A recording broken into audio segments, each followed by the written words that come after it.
Wow, Jay, I'm in the captain's seat. I am the I'm not captain used to being now. in the I'm not used to being in the captain's seat, but How does it unfortunately, feel? fortunately, unfortunately and fortunately, Conrad is on a plane. But the good news is I get to do this show with you. How about that? That's right. How does the big chair feel? Is it, comfy? In some ways, it's really comfortable because I do a lot of solo stuff, whenever I can, when the mood strikes, so to speak.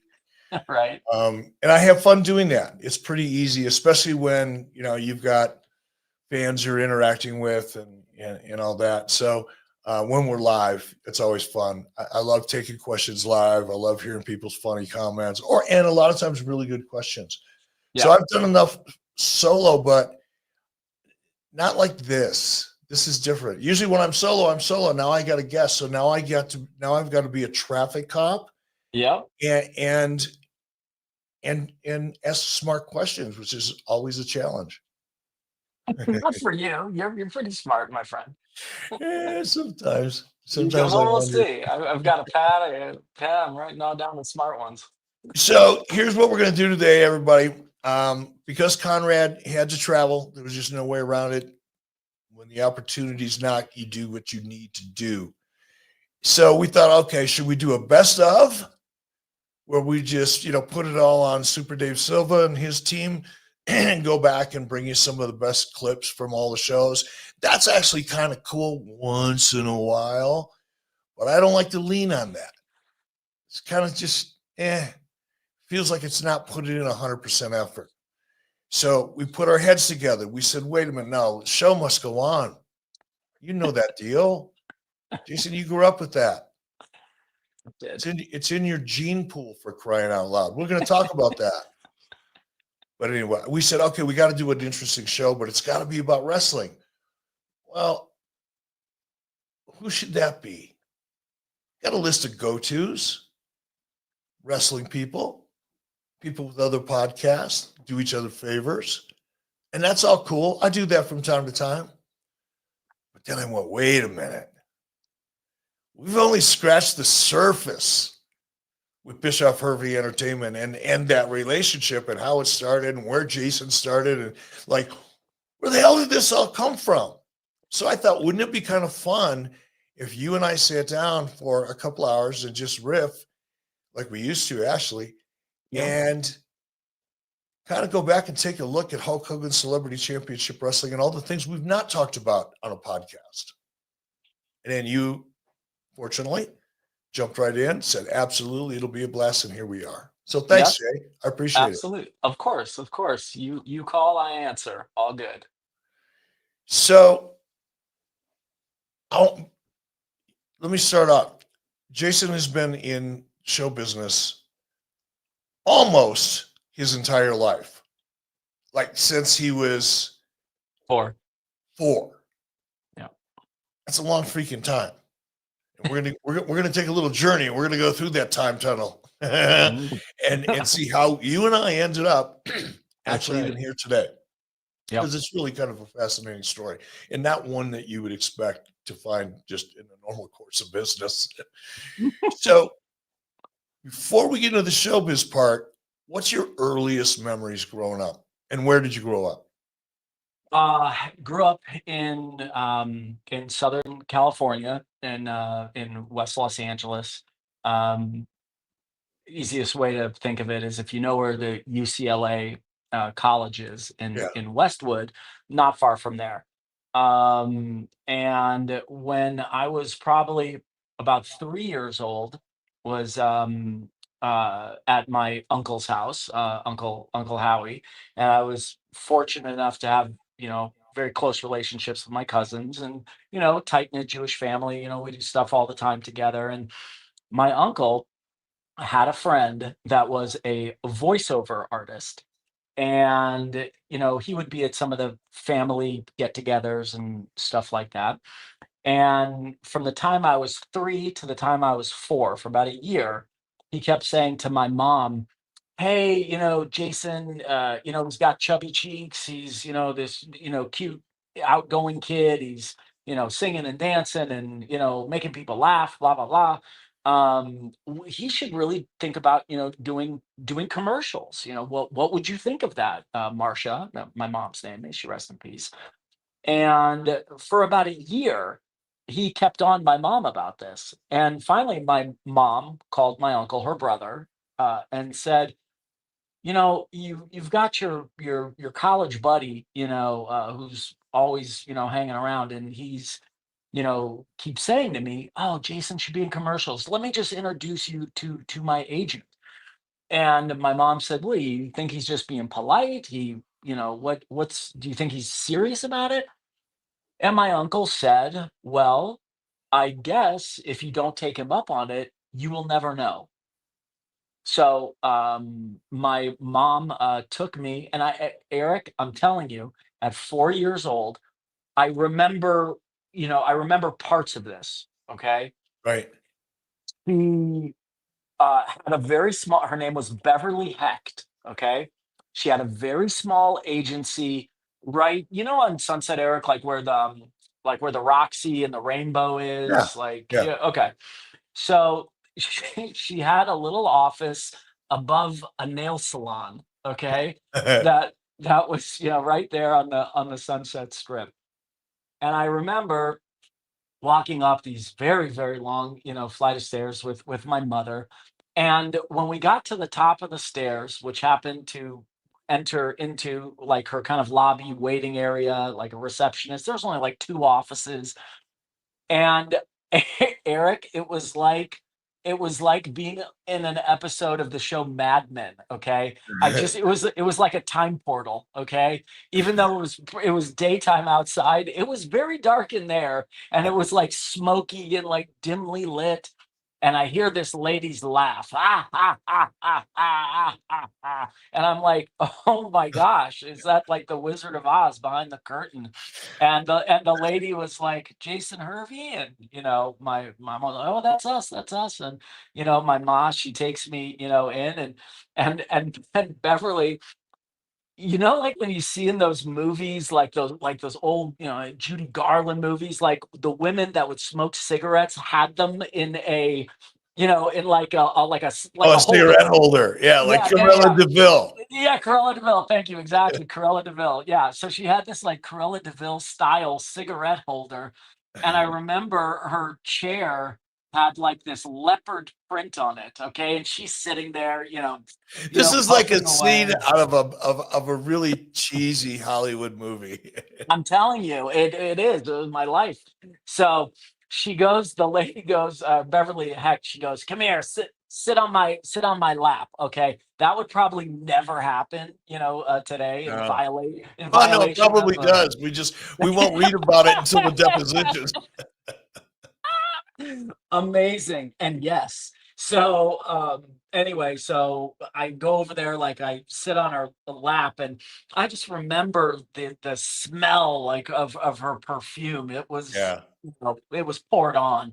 And she was like, made some kind of small talk, and she was like, "I think I could, we can make a fortune together," or something like that. And I signed with her, and I remember I booked my very first commercial, literally like 2 weeks later, and it was for a Japanese ketchup commercial. Okay. And I remember kind of like being on the set, little bits and pieces, as I'm saying. And I remember I was supposed to like eat a bite of this hamburger that had, this ketchup smeared all over it. And I, take a bite, and I just remember this bucket, being there, that I, take a bite and delicious, and then spitting the bite of the hamburger. So But hold that thought right there, yeah, because you covered a lot of ground, and there's a couple points I want to go back to, and then we're going to okay, take some questions from the audience okay. that are watching live here on YouTube. By the way, thank you very much for joining us here on 83weeks.com live. I love doing live shows. Bonus points here. My buddy Jason's with us, and we're going to talk some stuff that's all eventually going to have something to do with wrestling. So hang in there. It'll be worth the wait. But you kind of passed over your uncle, and briefly, because this isn't going to be a biopic quite yet, but um, your uncle aside from encouraging your mother, who eventually went on to become an agent herself, and that's going to be a Yes, cool story to tell. I want to make sure we cover that because I loved your mom. She was awesome, she loved and you. and I got along with her great. I felt like family, and your dad. Yeah, We'll talk about that too. But um, Howie, your Uncle Howard, your mother's brother, kind of a big damn deal in the entertainment business, but on the business side of the yeah, entertainment business, right? Just briefly describe Uncle yeah, Howie. yeah. Briefly, and I won't get into his client list, but my uncle is one of the biggest business managers in the entertainment business, and basically what that means is he takes a percentage of your income and then oversees, your investments, and just as basically your wealth and financial advisor, business manager, etc. And his client list is a list, through and through. And And he's and been he doing ha it for a long time Oh, at a yeah. very Yeah, high level yeah, and since the early manages the 60s. portfolios of some of the biggest names in Hollywood and has for Yeah, decades. So yeah, I say yeah, all that because that dovetails into later on in this story, Bischoff-Hervey Entertainment, how we were yeah, able to make so much progress so fast. It really has a yeah, lot to do with relationships. yeah. And you came to the table with a boatload of high value relationships. But thank you for covering Howie. And Sure. your mom, Marcia, um, at this point obviously was not an agent because she helped you find an agent. That's right, that's right. When did Marcia jump into the biz of the agent business? Ye If you will, if you will. Yeah, so, it was right around, I think, first year of, the Wonder Years, so I'm around 16 years old. And my mother was kind of like the go-to mom, on the set. And for whatever reason, whether it be a contract negotiation issue, whether it was talent relations, whether it was endorsements, I don't know. Just my mom, had a knack, for the biz, and raising me, being around it, and just having that So that business explains a lot, sense. Jay. That explains a lot because just for real, you have such a innate and intuitive sense for the business of the entertainment business. I mean, it stands out amongst all of the people I've done business with Thanks. for any length of time. So it's a compliment meant to be, deserved one. However, it is what it is. It's the last thing that I would expect out of a kid that grew up as an actor because that's a life, that's a career, and a lifestyle at the level that you played at that doesn't require you needing to know much. In some cases, people want to prevent you from knowing too much. But here, your mom's taking you out on calls before she's an agent. She's probably figuring out, I can do that. I don't need to pay them for something I can do. I'm guessing, just knowing your mom, the thought probably flashed across your mind at one point or another. It's just kind of cool to see how that one suggestion from your uncle, who had influence, to your mom, to your mom becoming an agent. I think that's as well as your career. It's just kind of fun. It Oh looks like no, we might have lost Jason's signal. I'm going to try to get that back right now, but there there it he is. is. Oh, we had him. We lost him. Let's go ahead and throw you some Yeah, questions, Eric. give me a couple questions while we're You waiting got for it. Jason to get back on a rocket ship here. That was such a fun conversation, man. I was just getting going. All right, what do we got here? Scorpion Fan 21. What up, Eric? How would Logan Paul do in WCW back then? I think Logan Paul would have easily stepped into any era of wrestling and figured it out just as quickly as he does now. He's one of a kind. It's incredible how somebody with no background can jump into the industry at such a high level under so much scrutiny and over deliver on a consistent basis. So there you go. Jason, welcome back, brother. We had a technical glitch. All of a sudden, I saw you talking and I was gone. But, you know, hey. Anyway, I was putting over your mother, and I was also putting over you for learning so much about the business side of the entertainment business from such a young age. Exposure, repetition, keeping it just the stuff you hear while you're a little kid sitting in the back of the car and your mom's talking to somebody because there were no cell phones back then. And she's having a conversation with somebody in the car about the business side of the business. That stuff sinks into your brain, sticks with you, whether you know it or not. No, and to your point, like a lot of times during, you know, when we were on the Wonder Years, a lot of time, and I know you want to cover that, but you know, a lot of times during the lunches, you know, when everyone else was, you know, playing around and doing whatever it is they were doing on their lunch hour, I was, you know, upstairs in the writers' room and with the producers and directors, and I would ask them if it was okay if I could eat my lunch, you know, there with them. And you know, just from a very early age, even though I was in front of the camera, I think it is because I grew up with, you know, my mother, you know, having this, you know, instinct for business and then handling every facet of my, you know, career to a certain point. Then her launching her agency, my uncle being my business manager since I was 14 years old. Yeah, I always just gravitated more towards the business, even though I was an actor and I was in front of the camera. That's really cool. And it says, well, it explains a lot. Let's put it that way. So now your mom's an agent. She's obviously representing you. That agency, I'm guessing, grew pretty quickly knowing your mom. Yeah. She partnered with, there's an actor. I don't know if any of you guys have seen, remember the movie Ted with Mark Wahlberg and the bear? Okay. So Ted has a series now on Peacock going into its second season. Scott Grimes plays the father.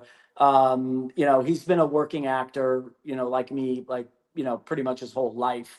And I was good friends with Scott, and you know, Pam coming from, you know, the East Coast and Boston and moving out to Los Angeles to, you know, support her, you know, son's dreams and all of those things through our friendship, you know, much like my friendship with the Livelies, with Blake Lively and Jason Lively and Robin Lively. You know, there was a friendship, you know, of formed there because none of us could drive cars at the time. So, you know, parents, oh, I'll pick them up, I'll drop them off, this, that, and the other. Well, my mom ended up partnering with Pam Grimes, and they launched their agency, Hervey Grimes Talent. And you know, one of her early discoveries was Jonah Hill, you know, which is Oh, really? Yeah. Mom represented Jonas for like Jonah for 10 years. Wow. And then, you know, he just became as he should, you know, there was no hard feelings, no anything, you know, weird or, you know, conspiratory, but it was time. It was time for him to move on. Oh, no. When you get to Yeah. that level, when you're playing with that much of other people's money, you've got to have a powerhouse behind you. 100%. That's got a whole legal staff. And I Yes. mean, yeah, it's a different game at that level. Yeah, without a doubt. But yeah, she had you know, Casper Van Diem from Starship Troopers, and you know, she really focused on, you know, not necessarily booking the star of the movie, but you know, maybe 6 out of the 10 co-stars were probably hers. You And a know, lot 'cause easier to deal with than the star. that's right, and those people worked all the Because they were time. grateful for the opportunity. The star was like, I deserve this. Come on now. All right. So Exactly. we're gonna get to Hulk Hogan's Celebrity Championship Wrestling because we got so much to talk about. We're I know. 20 minutes into the show and we haven't even bounced up against the door yet. But you know, obviously, you know, I mean, the Wonder Years, ABC network show, primetime. We'll talk about the number of years because I don't remember off the top of my head, but it was a good run. 7, I think, maybe 8. Yeah, 7. In the Smithsonian, as we speak, arts and entertainment part of the Smithsonian, that like kind of put young Jason Hervey on the map, brother. How old were you when that came down? And tell me about tell me about the audition, because that has to be when you're a kid and you're at this point grown up in the business. You started, Yeah. when you were 4, so Yeah. whatever. But even then, this has got to feel like, whoa. Yeah. At work? Good question. So when I first got, when you go on your first and second audition, they don't just hand you the script, or at least they didn't for me. They hand you 3 or 4 pages, and that's what's called your sides. So they, give you your sides, and, you're expected to either be off book, which means memorizing them, or be pretty familiar with the material. I try to be, off book when I can, which meant memorizing this 3 or 4 pages. And they didn't tell me anything about it. They didn't say that, things that probably would have that could have shaped my performance, right? They didn't tell me that it was a period piece, right? That this was, in the 60s. They didn't, tell me that there was the biggest one, that there was going to be a narrator that was, this young Fred Savage in an adult looking back at his youth, at his wonder years. And honestly, I went in there, and there was, 50 people, cattle call, kind of thing. And I go to the audition, and, at that time, you have to remember, my routine was I would go to school. If I wasn't working, my mother would pick me up after school. She would have a change of clothes in the car for me. If I'm lucky, and if she remembered, maybe a little snack, a little juice box, an apple, whatever. And I'm changing in the car. I'm, changing in the car, getting into my audition clothes. And my mom would take me, from Santa Monica, to the Valley, to Hollywood, to wherever the audition was. And sometimes I'd have 3 and 4 auditions in one day. Some of them could be just for a little, regional commercial for a car dealership. One could be a national, commercial. One could be a small part, in a movie. One could be for, a guest star in a show. They were all, ranging in, all shapes and sizes and scales. And my father, may he rest in peace, he always told me, he's like, Jason, and my mother too, but like, if you don't get the job, it's not because, well, you're not a good person. It's not because, there's anything wrong with you. They wanted somebody taller and you're shorter. They wanted somebody shorter, you're taller. They wanted somebody, skinnier or fatter, whatever it might, be. It's not personal. You're fitting this role that usually starts with, what the writer has in their mind when they're shaping and creating, this character. So I had to have a pretty thick skin, early on. I would have to go into that audition, give it everything that I could, and then literally as I'm leaving the building, forget about it.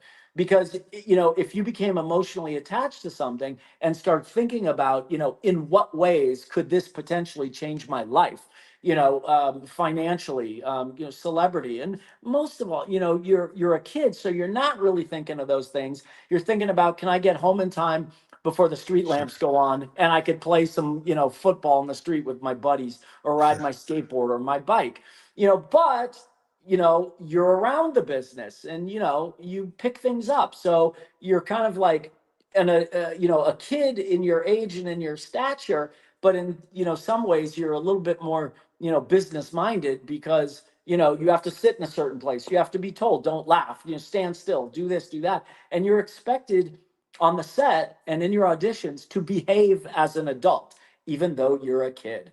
Yeah, So that's you kind of know a cool thing. yeah, man. So I literally, my mom, sweet as can be. How'd you think you did? Did you do good?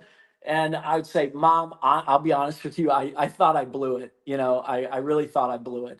So then about 2 weeks goes by, and she's like, Hey, remember that audition that you thought you blew for this secret untitled ABC project? And I was like, Yeah. She goes, Well, I want to see you again. And I thought, well, okay. So, this time there was the sides that I did the first time, and now they gave me another 3 or 4 pages to memorize. So So I go, how long did it take you to memorize? oh, honestly, less than 20 minutes. Get Yeah, out. for Get out. 4 pages of dialogue. Because I was just Eric, it's a muscle, you know what I mean? And it's just something that if I've you're never in had that one. I couldn't mode. tell you.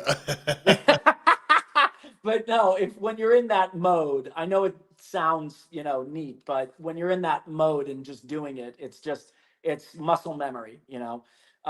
So I memorized it. And by the way, memorizing it is one thing, okay? Right. Committing it to memory, but then incorporating the emotion and your performance. And you have to hold for a certain beat because you remembered it in one way in your head, but now you're interacting with somebody other than yourself, doing it in the mirror. There's another person, and it can affect your timing, as well. So believe me, there's a lot of other things happening at the same time that you're memorizing, your dialogue. So You know I what? went in. I'm going to camp out on that point that you just made because this is a wrestling show, and whenever I can, I like to tie the things we're talking about that Yeah. don't seem like they have anything to do with wrestling, but actually do a lot. What you were talking about just there, the difference between memorizing your script and being able to interpret that script in a real environment, whether that's film or in front of a live audience, because now you're reacting to something other than the pace that you have it memorized. The pace. That's So right. if you have this thing memorized Yes. and you're memorizing it at a certain pace as you're playing Yes. both sides of the script in your mind, Yes. right? Yes. And now that's in your head, and now your director cue, and all of Yes. a sudden you're gone. You're like a Yeah. horse coming out of the gate. You're like Secretariat, and you're coming with your strong, with your copy, your narrative, Yeah. dialogue. Unfortunately, there's another person on the end of that that's trying to do the same thing. And when they don't really sync up, you get really bad acting in 90% of the wrestling promos that you see backstage. That's what you get. You're so right. And by the way, let me add to that, okay? You're not working with another actor. You're working with the casting director, Right. okay? And that casting director, you're like, yeah, I'm the most important person to me, but not to them. I'm just another person coming in there. And believe me, they're thinking about their lunch, they're thinking about the return phone calls, they're thinking if they remember to feed their kid or their dog, whatever, like so they're kind of phoning it in, and they're just giving you this monosyllabic, just dead, no emotion, looking at the pages because they're not off book. So it's like a sponge, right? They're just like taking everything from me. But they say acting is reacting, right? And it's a lot of times in those moments of almost saying nothing, where you have these great facial reactions, things like that. But when you're reading with someone and they're just doing this, they're giving you nothing. And, you have to, be able to work through that, and to not have it affect my performance because they're sucking my energy down. Does But that but make but sense? taking it back to wrestling, do you agree with what I see when you see most wrestling promos is that they both pieces of the puzzle maybe have everything memorized, but it doesn't feel real because they're not reacting to each other. They're just Right. taking turns talking. Yes. Yes. That's the best way to Yeah. say it. They're taking turns talking. Yeah, taking turns talking. Yeah, no, no, and it's like you guys are supposed to be talking like to each other, and we're supposed to feel like we care, and there's this, connection, right? So, not, I mean, I can't help but, bounce around, but that's why, Eric, when we did reaction, and it wasn't a page of things that they needed to hit within their promo. It was off the cuff, and we would inspire that reality to unfold within the narrative that we've created. And I think that's why people reacted to it, because it was real real, but within, like I said, our narrative. So I think there's a direct correlation between wrestling and this audition process, or even just this performance process. There are two people doing a dance, and you have to connect, in that dance for it to be soulful and real and meaningful. So let's get back to Wonder Years. Now you got a call back. I got a call back. So I'm thinking, maybe I did something, correct. So I go through that process, still just the casting directors. Another 2 weeks goes by, I get a third call back. Now I'm kind of starting to want it, even though I don't really know what it is yet, or the significance of it. The only thing that I really had heard was that the creators of the Wonder Years were the same creators of the TV show Growing Pains. And I was a big fan of that show. I was great friends with Kirk Cameron.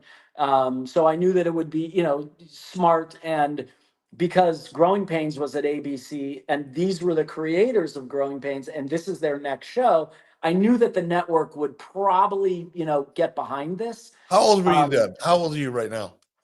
15, 15 and a half. So something like so that. at 15 years old, you could sense the vibe and the significance of the package, as they say in Hollywood, that came along with the idea.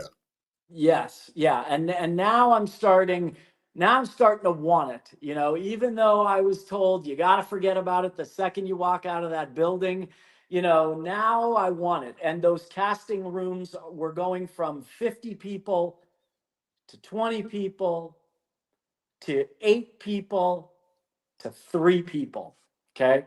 So now everyone's kind of sizing each other up, etc. I go on my, on my third audition, and that night, instead of waiting for a couple of weeks, that night I remember my mom, coming in and saying to me, the studio and the casting director reached out. Congratulations, you're going to network, which means you don't have it yet, but it's down to like you and, like one other person. Okay. And it's going to be at Capital Cities, which is, at that time, it was the ABC World Headquarters in Century So let City. me interrupt you, Jay, and I apologize. We'll go right Sure. back to World Headquarters. But did you know who the other person was, or people were who were up for it? I guess, I was trying to like remember, oh, who could it be? Who could it be? And I narrowed it down to, to one guy. I don't remember his name, but, I remembered his face.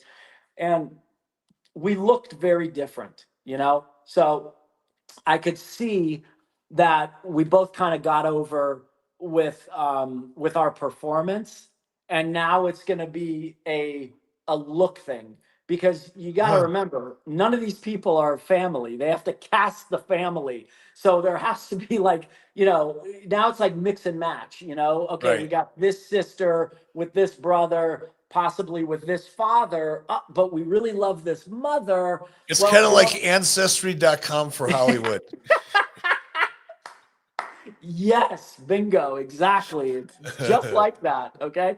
But except with this one, you can pick your family. With the other one, you're stuck with them. So, so we get to, oh, and before you go to network, by the way, and this is very smart. Now, the business person in me goes, yes, of course, that's logical, okay? When you go to network, okay, they negotiate a 7-year deal up front, okay? Oh, wow.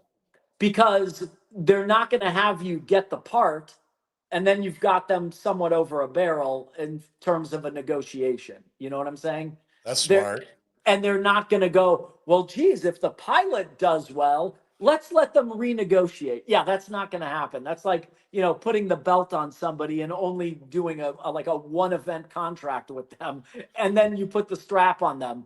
Oh, now let's do your deal. Well, you just made me the champion. Better get out your checkbook. I don't think I've So- done that, but it's been close a couple times. You get a So, little too excited. Oh, really? Don't worry about it. Attorneys will get that paperwork done. Let's just get to work. Oh my gosh. So So and the only problem, by the way, at least from the, I get how it protects the network, okay? But now you see what you're going to make, in success if this thing goes for 7 years. So, now you want it. Okay. Now, like, you want it because you could see that it could be, or would be, life changing. Wow. And then for the other person who didn't get it, remember, they had a contract, that was, conditioned, Oh, Jay, that's freaking painful, bro. Yeah, exactly. Because you're Exactly. going through weeks and months of, oh my gosh, my life Yes. might change, Yes. to shit. I Yeah. came that close. That's right. Exactly. And then you could take that contract and rip it up because it means nothing. Yeah, because now. there is no number 2. There's only number 1. That's right. So I Wow. remember. Yeah. So so they, my mother and my uncle, negotiate the deal.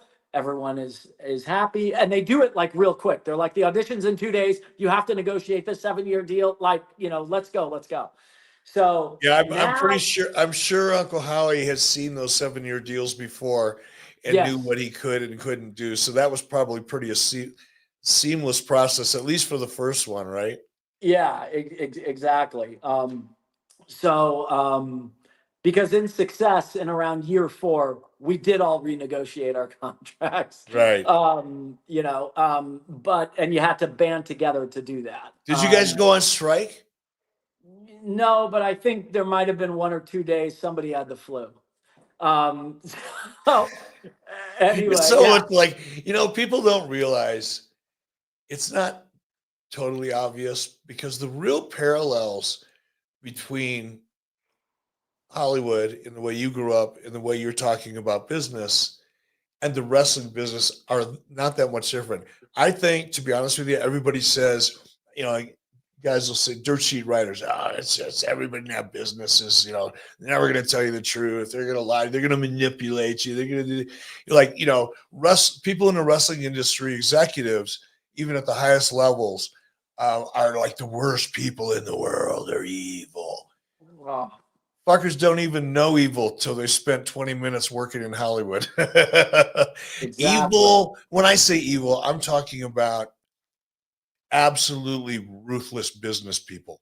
Yeah. I mean, they've been turning aggressive negotiations and all of the dances and the all the accoutrements of doing a deal. They make you feel so good, but when it comes down to negotiating, it's a meat grinder. And if people think the wrestling business can be manipulative, yeah, without a question. And I've, been through a few of those. But so now, the deal's done. You realize how life changing this is going to be.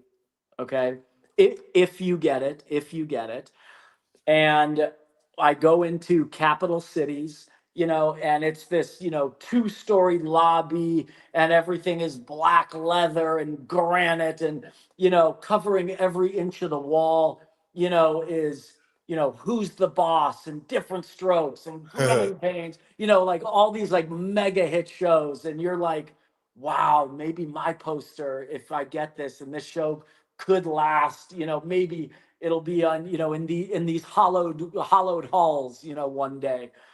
And they take me upstairs, and I go upstairs, and there's like 5 chairs sitting right in front of the room that we're going to go in. And that is the very first time that I meet Fred Savage. And that is the very first time that I met Dan Loria, who would go on to play my father. And I remember it was me in the middle, Fred was to my left, Dan was to my right, and we were all just like kind of sitting there. And Dan goes, "Hey, how you kids doing? Are you guys all right?" And like, "Yes, sir. I'm, Dan, Fred. We all shake hands." And he looks at us, because remember, Dan was a real actor from the theater, in in New York, right? And unless you've done the theater, you're not a real actor, according to Dan. And I love Dan. I would say this right to him. So he says to me and to Fred, he goes, "Any of you kids do theater? Do you do theater? Have you ever done a play?" And Fred and I were like, "No, no, I haven't done a play." He's like, you're not real actors then. You're not Wow. real actors." And I was like, "Well, I've been doing this for, quite a while." He's like, "Yeah, that's just experience." He's like, "That's not what I'm talking about." And he goes, "If you get this show, if we all get this show," and he made it sound so terrible, Eric. He goes, "We're all going to be turned into TV stars. We're all just going to be TV stars." What And I an was like, attitude. yeah, Why did he go to the audition then? right? And I was like, well, that doesn't sound so terrible. In the And meantime, you're standing there looking at a lottery ticket exactly. that's got a timestamp on it. And if you Yes. can last long enough to match the timestamp, your life Yes. is over with in a lot of good Yes. ways. Exactly. And I was like, well, that doesn't sound too terrible. And, then they come out and they're like, "Okay, come in." And that was the very first time that I did a scene now, not with the casting director, but with Fred and with, the gentleman who played my father. And who And just told you that you're not a real actor? that guy did. And last thing I'll talk about, last thing I'll say is the setting of it, Eric. The setting of it is meant to intimidate you. Oh Okay. yeah. It's this big room that they have actually a stage on. Okay. It's not a massive stage, but it's a big enough stage. And there's bright lights on the stage. And when I tell you, you cannot see into the audience. I don't know if there was 100 people there. I don't know if there was 5 people there. And because they've been hearing the same dialogue all day, they don't give you any energy. They're not laughing, where you're delivering lines that are written, as comedic lines. And they're just like sitting there. And then they say, "Okay, thank you." Like, "Thank you." They'll validate your parking up front. And that's it. And then that night, got a call saying, I got the part. So crazy Wow. process. Crazy But see, process. and thanks for sharing that, because you're kind of you're sharing a part of the process that we on the outside who have never really worked in Hollywood, I spent a minute, on the business side working in Hollywood, but Yeah. not as a performer, not as an actor. Right. Or actress, Right. That's a Yeah. whole different world that you Sure. just exposed. But we don't think about, you see somebody who's a child actor who goes on to become successful, in your case, network series, Smithsonian Institute, Fine Arts, a lot of accolades going on there, right? But we don't think about the process of what it takes to get there. Similar to professional wrestling. Oh yeah. You can look at somebody like a Roman Reigns right now, or a Cody Rhodes right now, or an MJF right now, and you could go, "Wow, they're in that spot. Oh, that's the coolest thing ever. Oh, they're so lucky." No, They if worked you for had it. half a clue of what it took for them to get there and what they had to sacrifice along the way, and just the emotional, like getting your ass kicked every week. Yeah. You said, "Oh, I got a thick skin." It comes with a cost, by Yeah. the way, especially when you're a young kid and your brain's still forming and your personality's forming and your subconscious is developing, and you're being put in these situations where you're being judged, even if it is, as you said earlier, because you're a little too tall, a little too short, a little too chubby, a Yeah. little too skinny. That's all subjective shit that shouldn't be taken personally, but you can't help it as a human being Of course. when they go, "You get to stay, you muckerfuthers get to go home." Yes. Exactly. They don't say it that way, but it's how it feels, and you got to go through that as a kid. So that's an interesting aspect of the journey.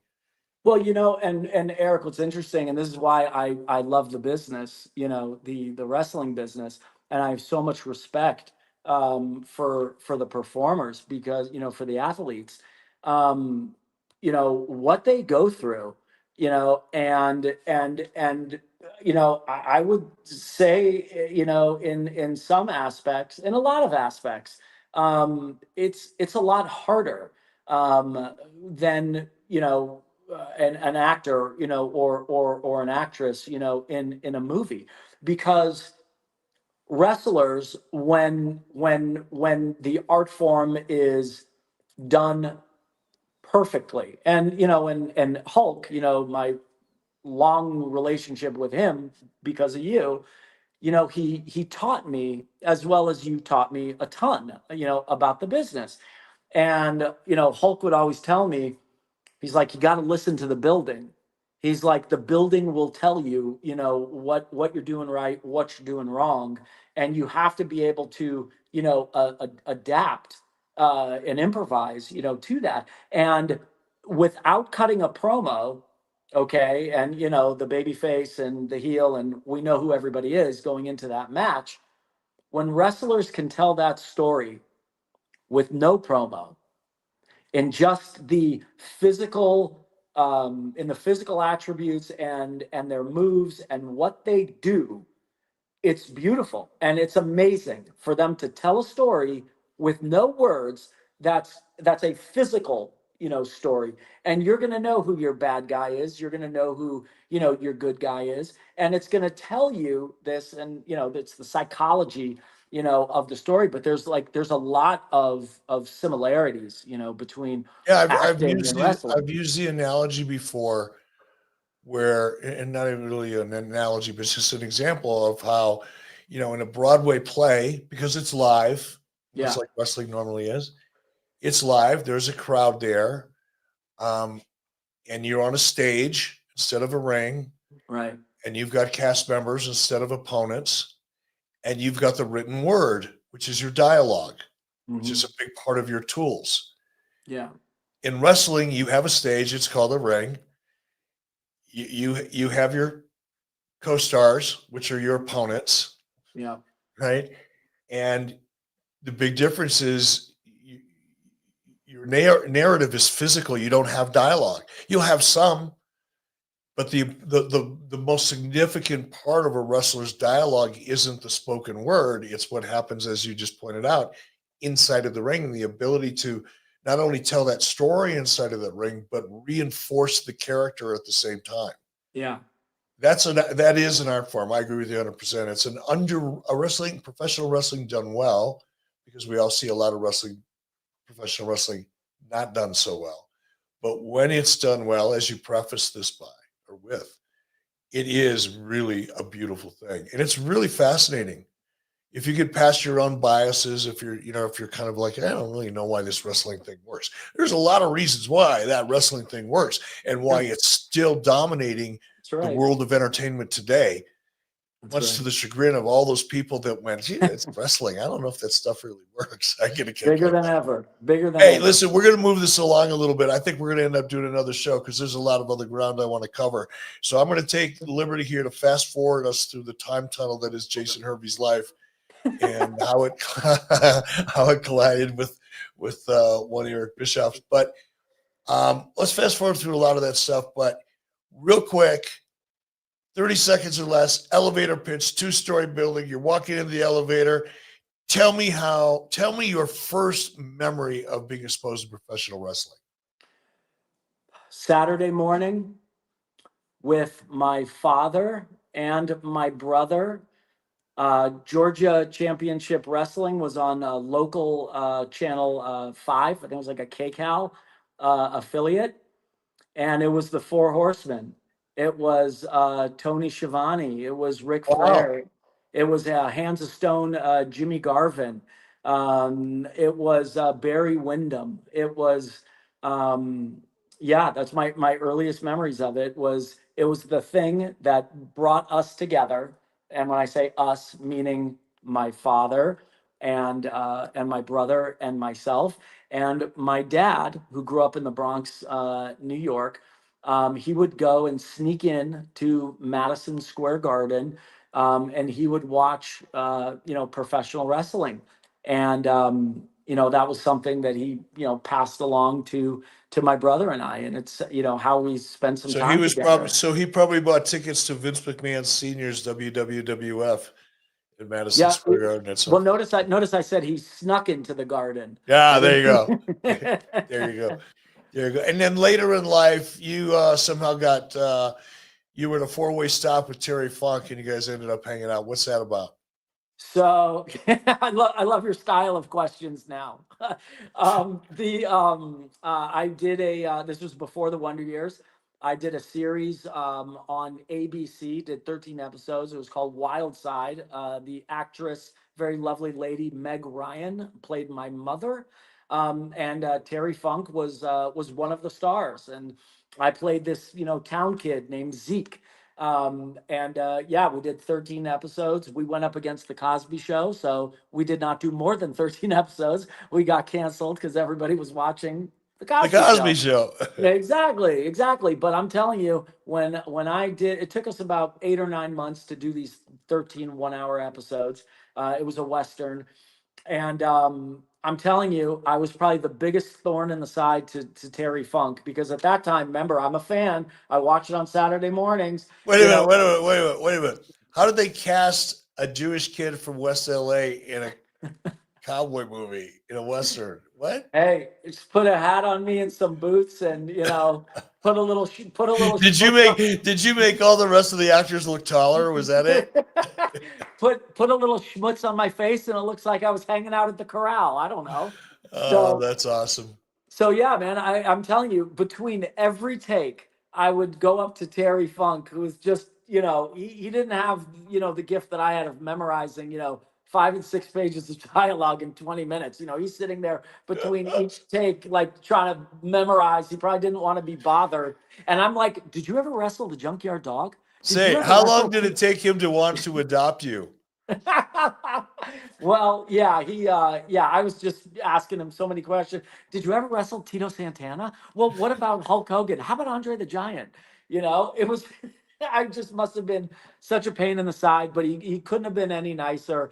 And then when we wrapped the show, he actually he flew me out to the Double Cross Ranch in Amarillo, Texas, and I spent about a week there, and just had a ball. And he was showing me old wrestling tapes and all kinds of stuff. We really had a nice time. It was fun.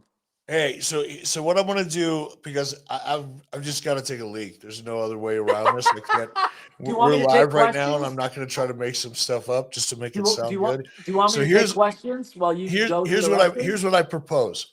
Okay, go. I want to hit Efren's comment because he is one of the best people I know, and Okay. I'm very grateful to him. There we go, right here, Efren.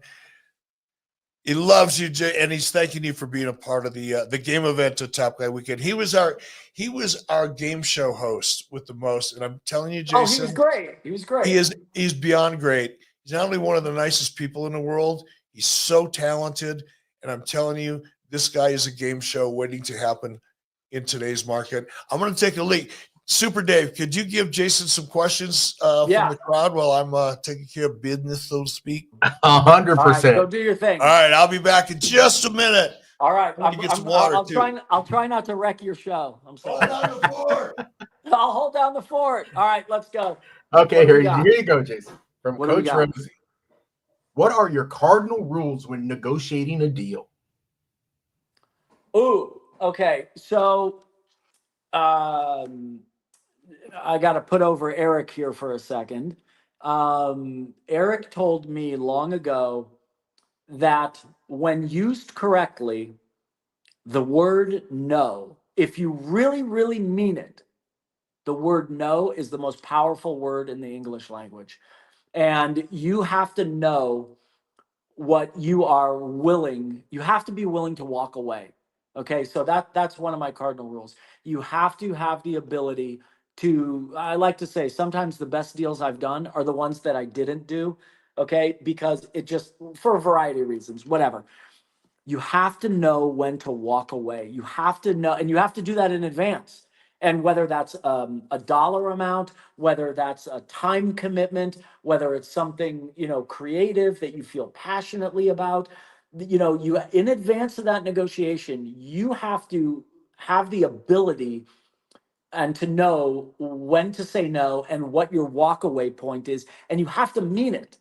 And when you're dealing with someone on the other side of the table, if they know that you really mean that, okay, and they don't think that they can kind of work you and and get you and have you compromise, okay, even though the art of a good negotiation is compromising, because I was also taught that sometimes if the knife is too sharp, it won't cut.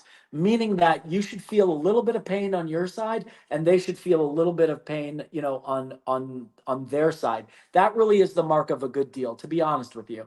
You're not going to get everything you want. And by the way, if you did get absolutely everything that you want, that person on the other side at some point or another is probably going to resent you, and your working relationship is going to collapse because you got over on them and you got everything that you wanted, and they're going to remember that. So any good negotiation, you got to give something up, and then the other side has to give something up in order for both sides to feel good. But know what that is before going into it, so you can say no and mean it and walk away if you have to.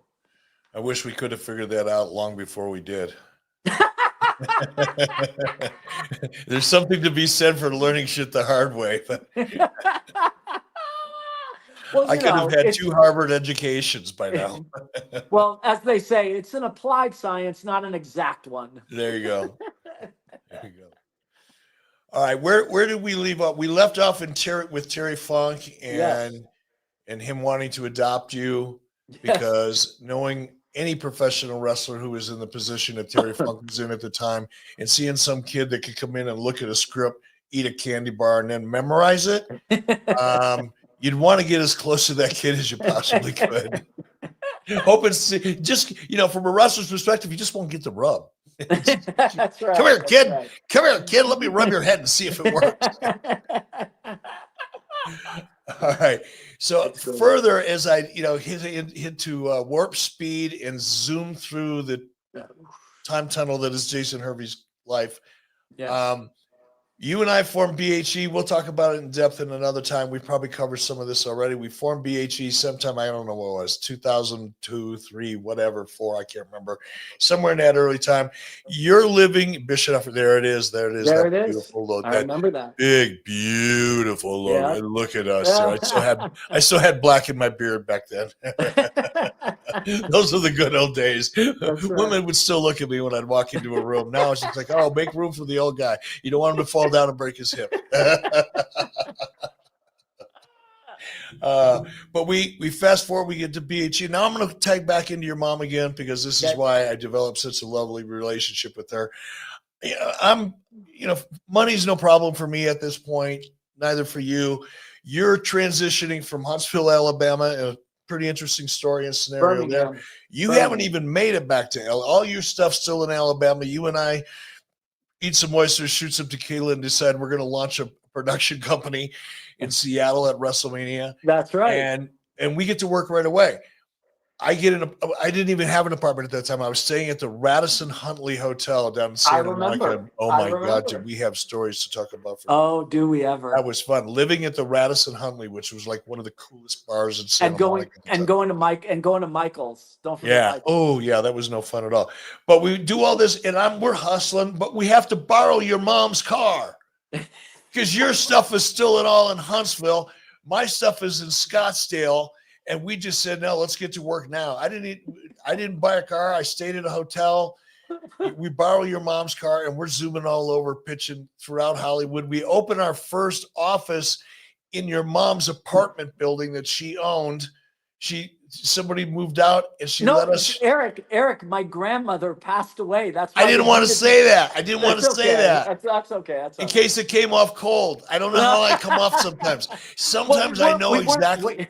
Sometimes I know exactly how I'm coming off, and other times I think I'm coming off kind of nice, but it's actually a little rougher on the edges. So, well, we weren't rooting for her to die. She just did. No, I know, but sometimes you never know how people feel about certain things. It could be a soft spot still to this day. No, that's true. That is true. Anyway, okay, let's talk about Hulk Hogan Championship Wrestling, because we're 1 hour into the show. We haven't even touched it yet. Okay. So with Bischoff-Hervey Entertainment, a lot of success right off the bat. A lot of that owed to the quality of relationships that you were able to come to the table with, your understanding of business, and also your skill and your experience, more than skill actually, of being an actor producer, because that's really valuable in a lot of different ways, more so than even being a good producer or a good actor. If you're a good producer actor, wow, you've got advantages. Just much like probably writer director, same. Yeah. Yes. Because you got your hands on it. Yeah. We end up going through, we sell a bunch of shows. We develop a great relationship. All this is happening over the course of 5 or 6 years. We're selling a lot of shows, developing relationships with networks. One of whom was one of the coolest people that I've ever gotten an opportunity to do business with that I met through you. That would be Melanie Moreau. Melanie Moreau. That's right. That's right. Let's touch on Melanie briefly. Melanie Rose, she's such a cool chick. Actually, she came out here with her 2 daughters to visit Laura and I in Wyoming. They stayed at the house like for 5 days. Yeah. In the bunkhouse, right? No, they stayed in the main house. They were, I mean, they were the only ones here. So they stayed out. So we developed a good relationship. But I met her through you. What's your first contact with Melanie at CMT? So, and again, Eric, to your point, it's all a relationship based business. And, at the time, we're growing BHE. We're selling shows. We come out of the gate, with Scott Baio, and I want to be a Hilton, and some other projects, but we didn't quite have the infrastructure. And when I say infrastructure, we didn't have the lights, the cameras, all the. Oh no, he'll be back. He'll be back. Super Dave, are you with me? I am with you, and yes, he will be back. But while we wait, let's take some questions from our fans. There he is. He's already back. Eric. Oh, he's already back. Okay. Are you there? We're here. We got you, brother. I can't hear you. I'm here. You can't hear me? It's got to be on your end. So weird. Hold on. Yeah, I bet you his earbuds died. There it is. Okay. Yeah, your earbuds were crapping out on you. Yeah. So we were having to partner with other companies, if you remember that point in time. Okay. Yeah. Because we didn't have the lights, the gear, the editing, the infrastructure that goes into after you sell the show, then you got to make the show. Okay. And we were partnering, with a couple different companies, and we knew that if we really had to grow, and we really wanted to grow and control more of the process, we were going to have to take that step. But you can't take that step unless you have the business. It's the chicken and the egg. There you go. That's right. So met Melanie Moreau because we had done, a fantastic job, you and I, on the Scott Baio's 45 and pregnant, Scott Baio's 46 and or Scott Baio's 45 and single, Scott Baio's 46 and pregnant. We got a phone call from Melanie Moreau at CMT. And I think, we had taken a couple general meetings with her. If you remember, Eric, we had a power boat racing show. Yeah. Okay. So that Geico was going to sponsor. That's right. That never happened. Remember that crazy bastard that was like the broker between us and a decision maker at Geico? Yes. He had us running in circles for 6 freaking months. Oh yeah, it was terrible, but yeah, it was called H2 Overdrive. Yeah. And so Melanie had tried to work with us on a couple different projects. For whatever reason, they didn't happen. But then we really hit gold with a second season order with the Baio franchise, and that was on VH1. Well, CMT is a kissing cousin to VH1 because it's all under Viacom. So we get a phone call from Melanie, and she says, "Hey, look, we just had a meeting with Billy Ray Cyrus and Miley Cyrus, and they very much want to do a reality show." Now, I spoke to Brian Graydon, who was in the meeting, who at the time, the way that Viacom was structured, they had like group presidents, okay? And, Kevin Kay had a cluster of networks he was president of, Brian Graydon had a cluster of networks he was president of, and so on and so forth. And the only note that I said, "Oh, that's terrific." She goes, "Well, I need a production company, and she's like, "Can you guys do it?" Well, of course we can do it. Sure we can. And I said, "Well, what do you want the show to be?" And this is just how funny how Hollywood works, because sometimes you have to work so hard to flesh out an entire idea. And here was the pitch. She goes, Brian will greenlight a series if you could just do with Billy Ray for CMT what you did with Bayo for VH1. Like that was it. Like that's the show. And it's like, wait, huh, what? And she goes, if you guys can do it, I'll give it to you.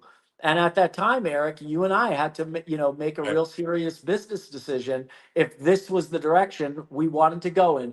And you and I both, probably over 1, 2, 10, 100, Coors Lights, were like, it's either now, or never.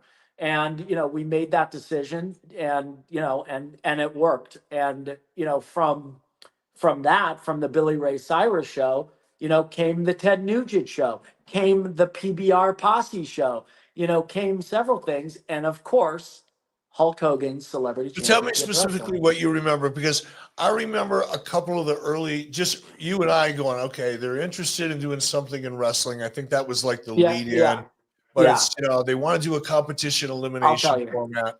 And I'll Yeah. just give you what I remember, and you tell me if I'm Okay. close. Yep. Go. You must have got the tip from Melanie what they were looking for through either our agent or your relationship, one way or the other. Yeah. But it was big in general, wrestling. Wow, Dancing with the Stars was real big back then. So it was like, can we get our version of Dancing with the Stars? I think that was the take, right? Can we do that?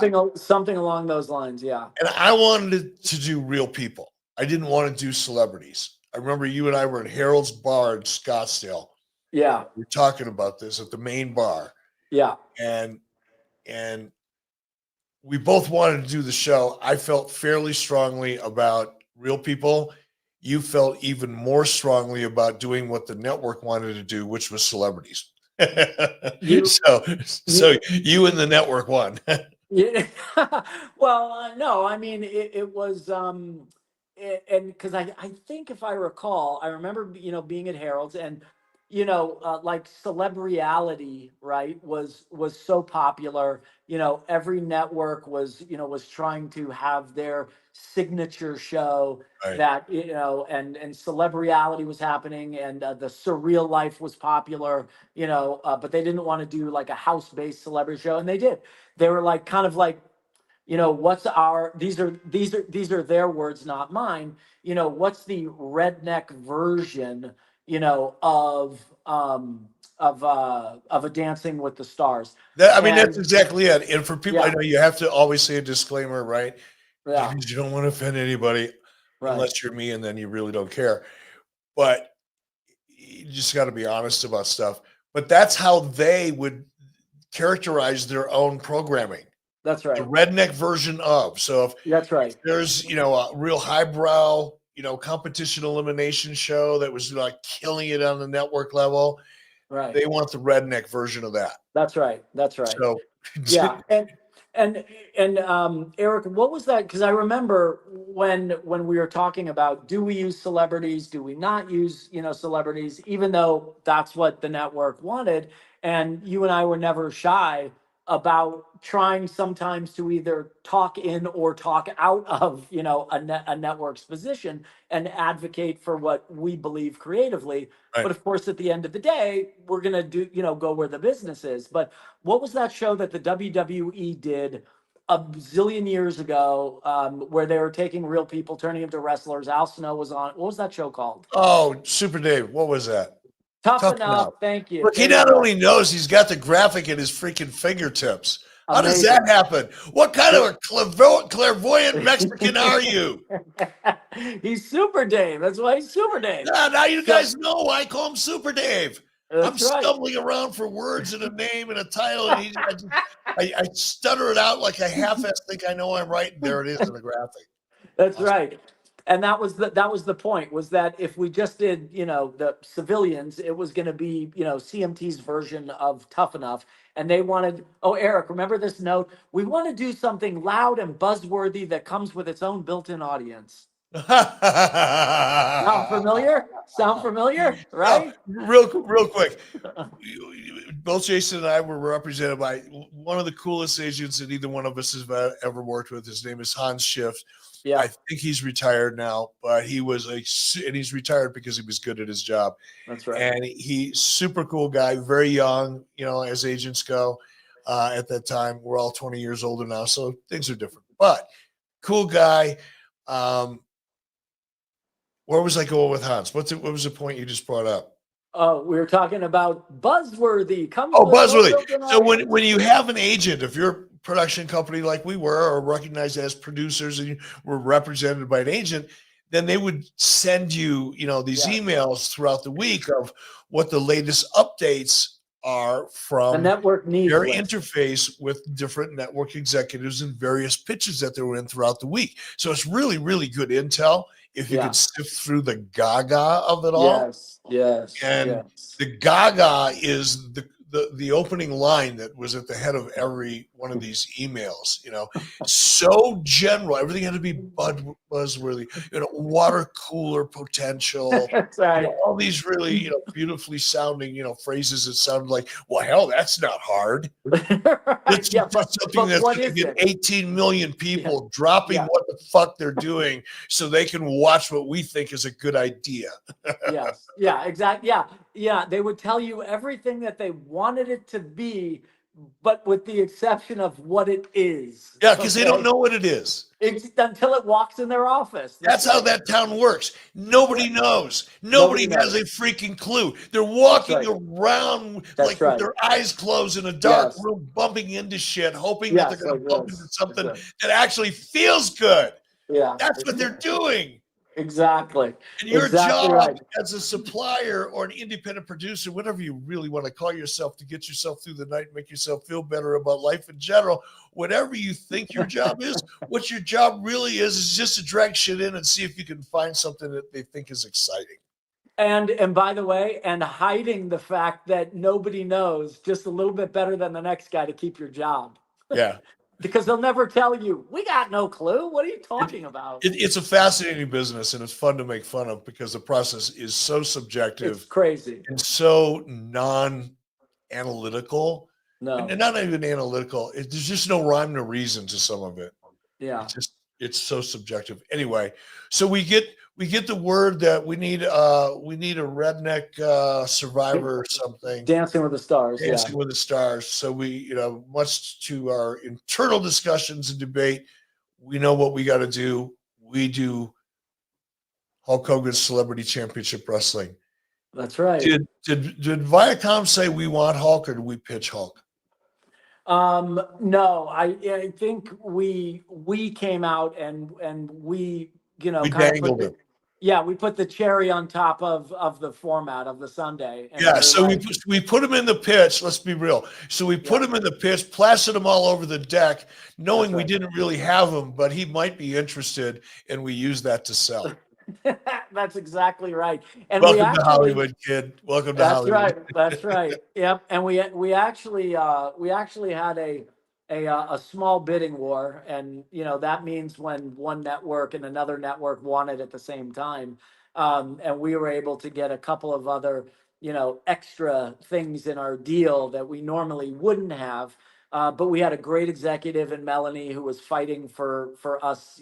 She was step awesome. Of the way. And even on location, she showed up. I mean, she wasn't just a typical network executive that would show up on their cell phone and they're there. Hey, everybody, I'm here. Everybody notice I'm here. I'm actually showing up on the set because, I'm here to make that impression. So you all acknowledge it when I leave and say hi, do a couple handshakes and out the door. She stayed on set, and it was a grueling set. It was grueling. All right, we're going to speed this along a little bit. We're going to be here until tomorrow morning. So we get the show. Melody swings the bat. We get Hulk Hogan. I remember that process. It was fun. Yes. doing the Lord's work. Oh my God.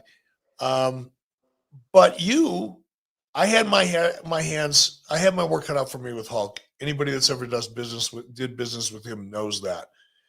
And that was just the easy part with him at that time because of what he was going through in his physical state. So it was just all a train wreck. But you had your own train wreck. You had, when I say train wreck, it was a labor of love. Don't get me wrong, but it was tough. But you had your own labor of love and train wreck because you're now dealing with celebrities, many of whom you grew up with, started with. And hold on. And taking a half a step back, okay? It's one thing to sell the show, okay? it's another thing to cast the show. Okay. Because, in a deck, oh, we could get this one and that one. And oh, I think this one will do it. Like And we da, did da, with da, da. Hulk, same thing. That's right. So now, we have to, hire a casting director that we would work with. I'm sitting there going through my Rolodex of, who can we call, blah, blah, blah. And, at that time, kind of top of the list for, for everybody was Danny Bonaducci.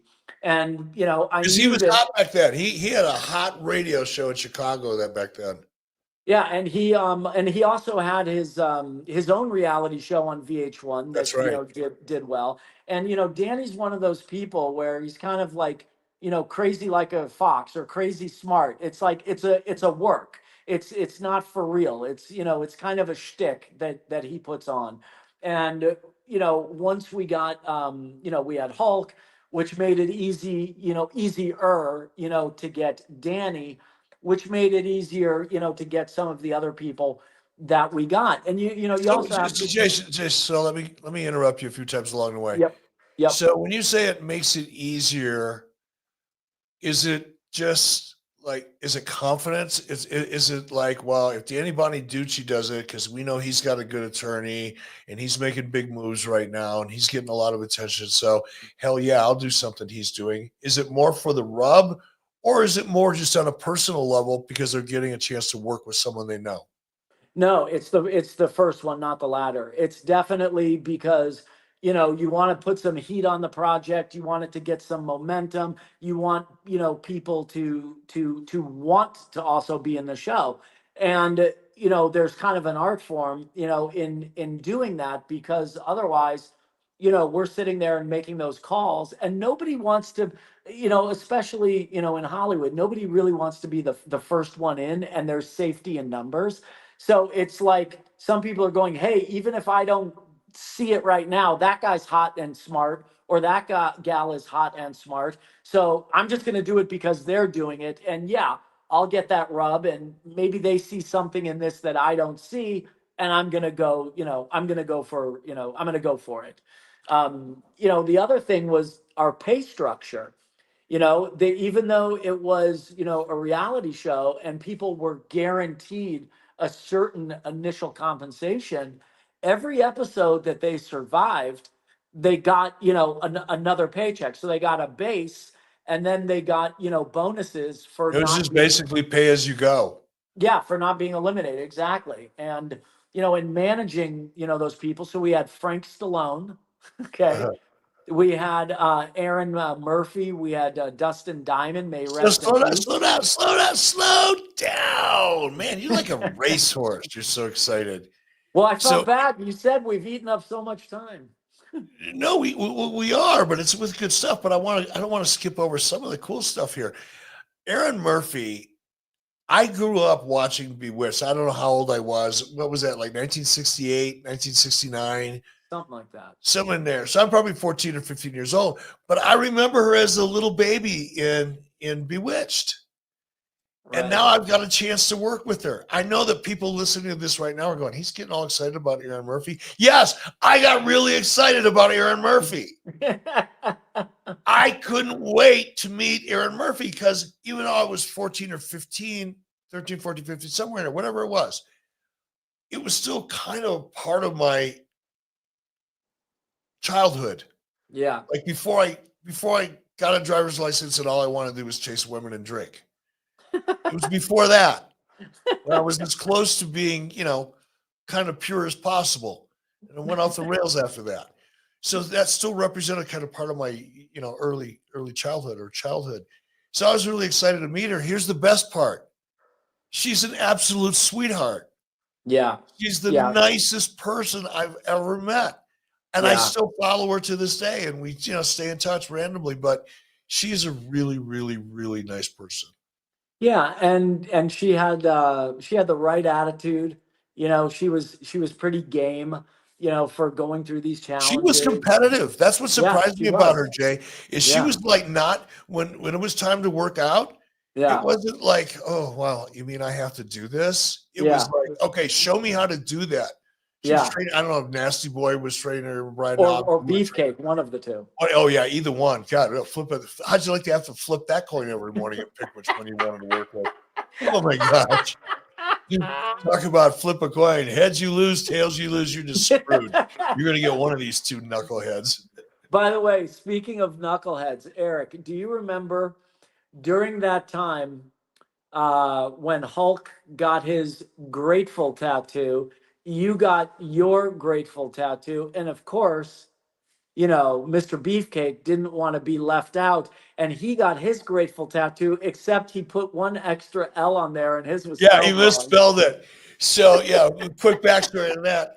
Hulk and I at the Palms Hotel in Las Vegas for some meeting or there was a reason why. I flew in from Phoenix. Hulk flew in from Tampa. So we were there together for a meeting of some kind. I don't remember what the meeting was for. But Hulk was going through some tough times back then. Between his back, what was going on with his son, his wife filing for divorce, everything kind of collapsing all at one time.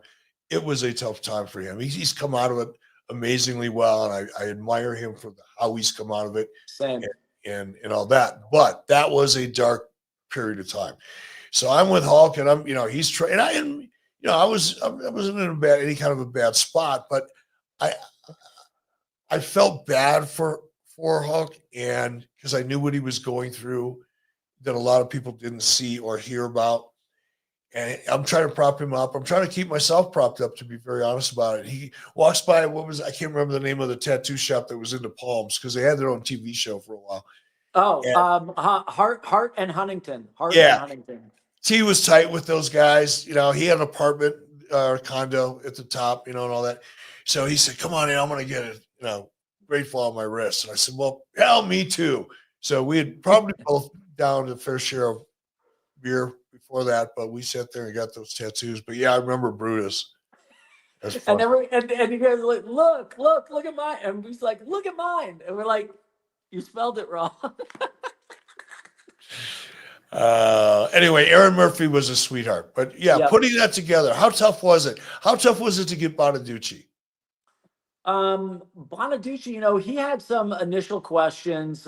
His agent at the time, Richard Lawrence, who also represented, Judge Judy. They did, his radio deal, and everybody comes in and, he wants, $150,000 an episode, $250,000 an episode. We're like, that's not the precedent. So there was some people, it's either a money play or it's a creative play, and or a passion play. And in the art of the negotiation, you really have to know which button you're going to push. Okay. Now, if you have, a huge budget, well, that's great. You can push the money button. And if it happens to be, a passion project, then so be it. And that's wonderful. And you have the best of both worlds. Well, at the time, reality TV was born in a writer's strike. It was born to be almost the disposable camera of entertainment, where they needed to fill those time slots, and they couldn't, do it with like the big budgeted, scripted stuff, because there was a strike going on. So they needed this alternative programming, this reality stuff. Now, people thought it was just going to be a phase. People thought it would just get them through the writer's strike, but little did, they know that it would take off, in the way that it. And you also had Survivor coming in, an international format coming in right around the same time. Yeah. And nobody wanted to buy it. Mark Burnett, give him a lot of credit for this after he got shut down everywhere. Said, screw it, I'll pay for it myself. Went out and sold the sponsorship to offset the expense of the show and bought that show on the air for about 5 minutes until it became a hit. Then that'll change. But it was an interesting time in reality. But again, tie it back into how tough was it to get Danny Bonaducci? So, his agent and I, because most of these people that were on the show, I've had, a personal relationship with, and usually it would start with, a text or, a phone call. Hey, want to talk to you about this project, see, if you're open to it. And with Danny, the thing that really closed him, because his agent, as a good agent should, it was all about the money. But I have to say that all Danny wanted to do was work with Hulk Hogan. And Yeah. he literally even said, I would do this for free if it meant getting the chance to work with Hulk. And So how did that get by anybody without getting nailed down? yeah, so basically, yeah, I told his agent, I He was said like, he'd do it for free. He said, he's I'm like, well, holding you that's to it. exactly. I'm like, he said he wanted to do it for the privilege to work with Hulk. So I ended up having to actually tell Danny, I'm like, Danny, I'm like, your agent is killing me. I'm like, can you please, tell him how important this is to you and how much you want to work with Hulk? And, usually sometimes, talent will hide behind, their agent or their manager because they don't want to be the good guy. They want to be the fun guy, right? But Danny was cool. He was willing to jump in and call his agent and say, hey, just whatever they say, just say yes to it. All right, let's move it along. We got a lot to talk about. So Yep. out of the entire, and we'll talk about each one of them as we go. So nobody's going to get left out of the equation. But within the context of the deal making process, who is the easiest, who is the most difficult, and who is the most fun?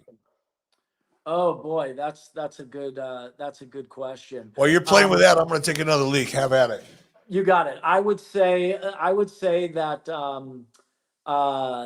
Dustin, gosh, may he rest in peace. He was difficult to get a deal done with, and he was a little bit difficult to work with behind the scenes. But I think it was because he really cared about professional wrestling, and he was very specific in particular, and he had his own ideas, and we're tasked with executing a certain vision that we sold to the network, and not all the talent is privy to that information. I would say that the most fun would it's kind of a three-way tie with like Bonaducci, Todd Bridges, and Butterbean. Those guys were a ball. Dennis Rodman, of course, was always a lot of fun.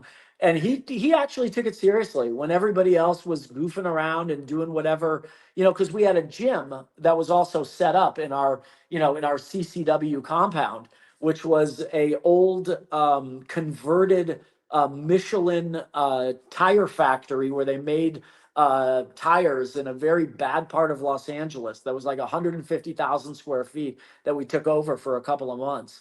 And I would say that Todd Bridges was the shit. it smelled like That burnt place, rubber, remember? that place was so.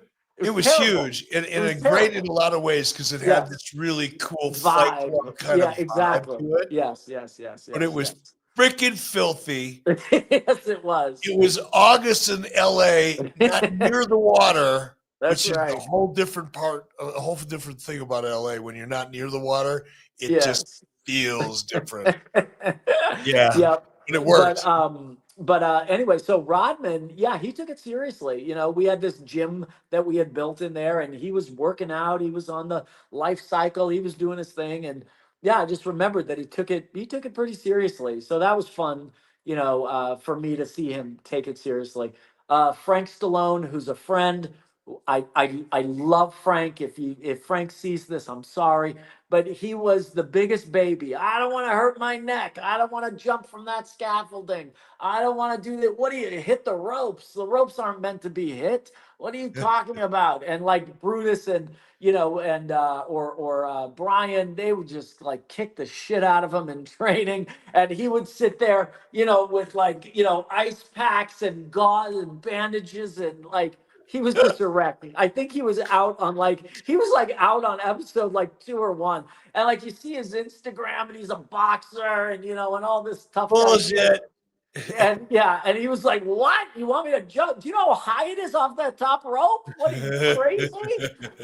Yeah. So, but I love Frank. He's a friend, but man, he was not long for this world in this format. And then Trishelle Canatella. She was game. She was a lot of fun. And her and Nikki Ziering, they had a little competition going with each other. So that was definitely fun to watch. She was Um, hot. I mean, let's just call it out. It is what it is. She was hot. There's um, more to this casting than who we have in our Rolodex. Okay, we need a really, really hot one. How do we find that? well, I'll tell you a quick little behind the scenes story that nobody knows because it didn't happen. But we were this close to getting Khloe Kardashian to be on the show. Oh wow, we would And have I, made TV history. You and I would be yep, an extended member of the Kardashian family somehow. that's right. That's right. We could Oh, that we would be could have fun been. That's for a right. minute. They've And I ruined more guys' lives than any family that I know. well, I So, think like that if you're a guy and you get within, like cold catching distance of one of those women, you're done. You just say goodbye. Your career, your life, your career, your existence as you know it is just evaporates. well, they have built one hell of an empire that you can't argue with.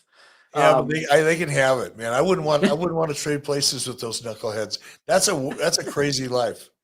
I yeah, mean, good well, for I'll tell them you. that they're happy with it. I would assume, and I mean, they really have done a magnificent job building an empire based on I don't know, no talent, but Well, I'll tell you, their mom, Kris Jenner, was actually who I dealt with.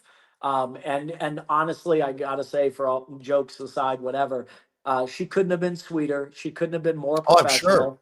And she really tried to make it happen. She was like, I think this could be really good, for Chloe because no one would expect her to do this. And you got to remember, back then, it wasn't this multi-billion-dollar empire. Yes, they had a hot show keeping up with the Kardashian, but it's not like they were getting paid, $1 million for Yeah, they what they they do in a weren't the night. Kardashians then that they are now. Exactly, correct. So, she was open to it and she was trying to push to make it happen.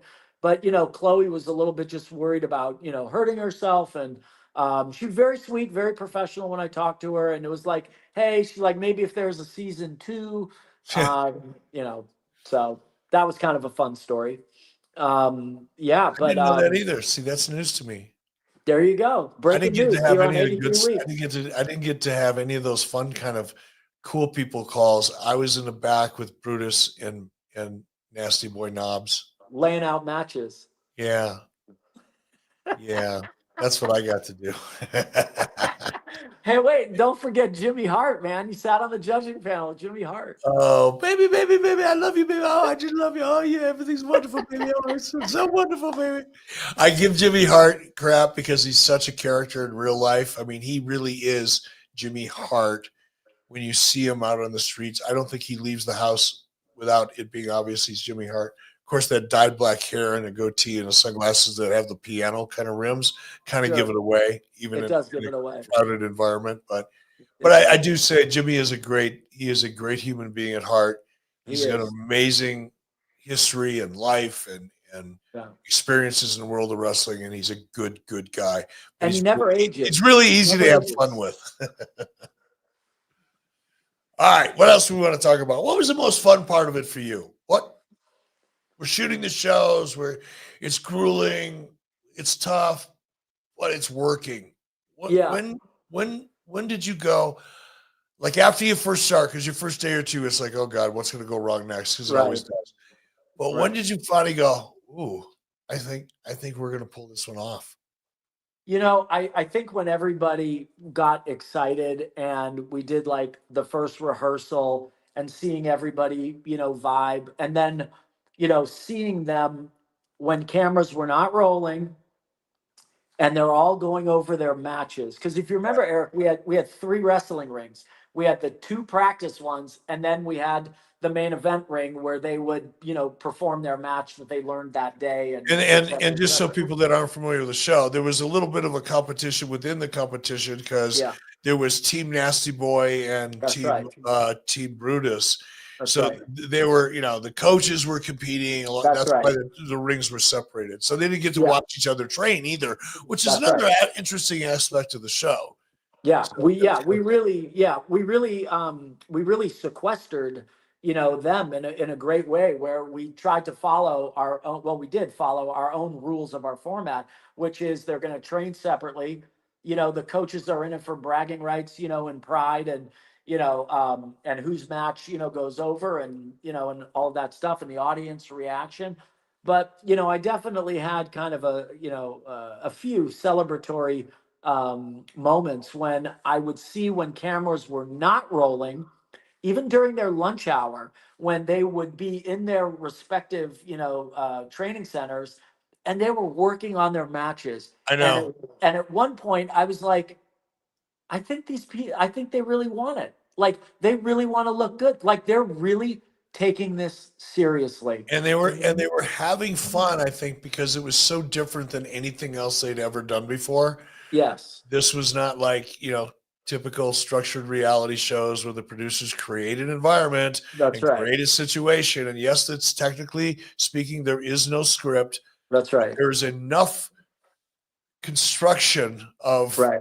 artificial situations that are predictable that you get Yeah. the scene you want. Yeah. This was different than that. This they had That's to right. actually participate in. They couldn't call it in.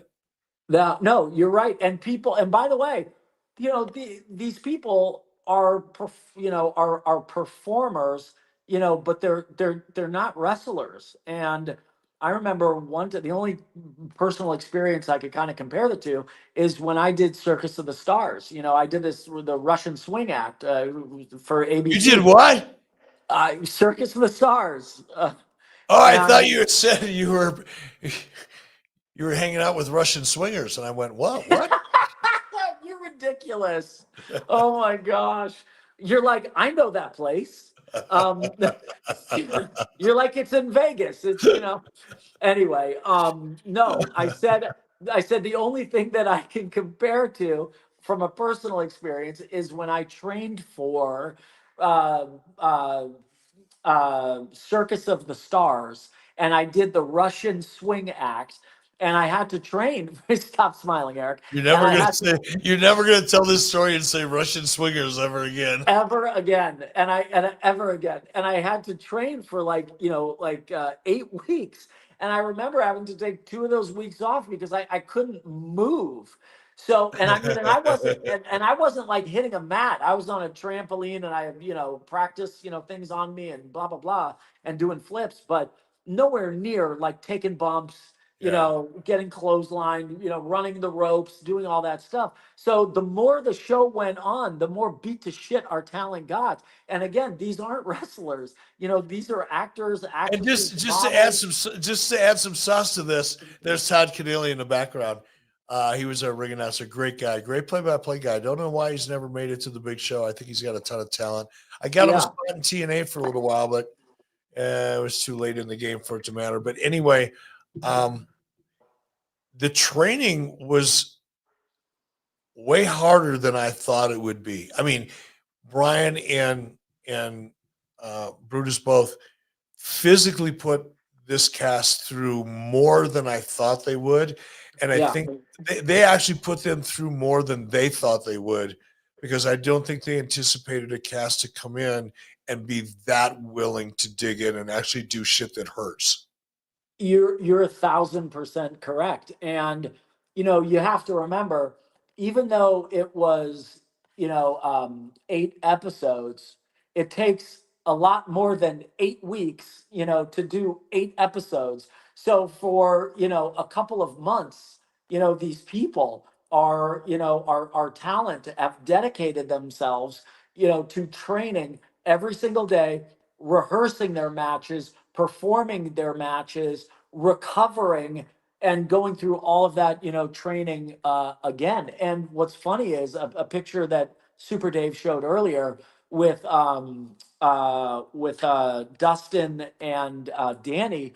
When it got towards the end, I mean, I remember like Butterbean, Todd Bridges, Rodman, Bonaducci, Dustin. These guys really wanted it, and there was a physical altercation, on the set between Dustin and Danny. That it certainly wasn't scripted. It was born out of the heat of the moment, and Now Dustin, rest his soul, yeah. we lost him, but Dustin, am I correct in saying he was an amateur wrestler? I don't know. I don't think he did amateur wrestling, but I think he did a couple of appearances for maybe some indie stuff where he did No, some one wrestling. one of them I found out after the fact had some high Amateur school. wrestling experience. Yeah, some, and maybe I got it wrong, but I thought I remember that. Yeah, they came to Gotcha. play, and look, Yeah. they were all smart to the reality show business. They understood the goal, the ultimate goal, and Yeah. knew when they needed to step up in their performance, or depending on the scene that was going on. So there was a, you know, say what you want about, B-listers or whatever, however people I think disrespectfully tend to classify talent, particularly since most people don't have any. But there was a lot of natural instincts there that we had to work with. It made this unique type of show, meaning a physical narrative as well as the spoken word. It made it possible because this cast had the right attitude. If they would have been like trying to phone it in Yeah. or not caring, this show would have shit the bed so bad. Yeah. It would have been incredible because there would have been no hiding that. Yeah, no, without a doubt. And I think, to answer your earlier question, when I saw them very, very early on during their, lunch breaks in their, respective training centers going over this stuff, I was like, I think we have something. Because if Yeah. your cast is into it and they want it, they're going to carry you. To your point, if they phone it in, everyone's going to feel it and it's really going to be bad. I think for me, it was seeing the talent the very first time after spending an afternoon training. Yeah. Because of the nature, I'm not going to go into the whole format of the show because we'll be here too long and it's not that exciting for people who aren't in the business. But in addition to, no, that wasn't, I mean, I'm making a note. Discussing a format is something you and I could talk about for 2 hours. The average person listening to this would get lost just because it's not interesting unless you do it. Agreed. But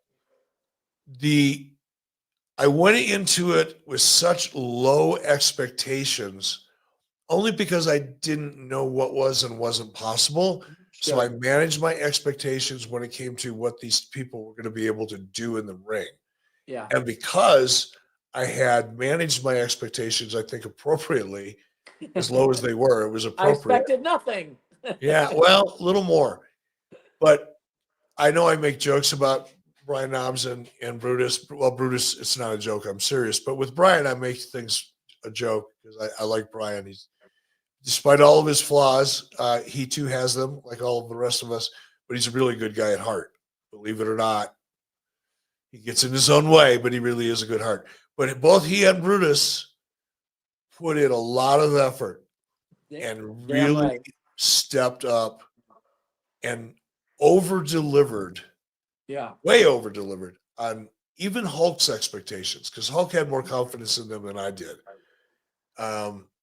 But man, they both really over delivered. Well, and here's the thing. I gained, okay, so when you were like, and Hulk was saying, okay, answering to the network and their format, like, hey, we need two coaches, we need two, captains for this, right? And you just kept referring to it in the way you were like, okay, and they're gonna, captain and coach these teams, whatever. I like in my head, I knew what that meant, but I didn't know what it entailed. Okay. And those guys because they had to lay out, several different matches like Yep. a day, for these people. And then And it learn was how like in to, the and then order the of one. talent who had no previous experience had to know how to perform that match in front of a live audience. Yeah.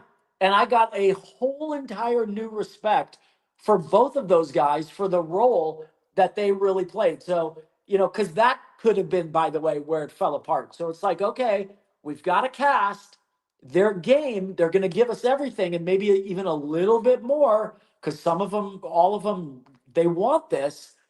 Okay, but then who are the coaches? Because they're only going to shine, as good as, because, you have to, it's that balance. You got to make the match for their limited ability, and there Yep. has to be spots where they shine. It has to be entertaining with a limited move set, and they were going through those matches, and then they had to train each one of those, couples, or teams, whatever, separately. And It- yes, just and like on live TV, we had to hit our times. that's right.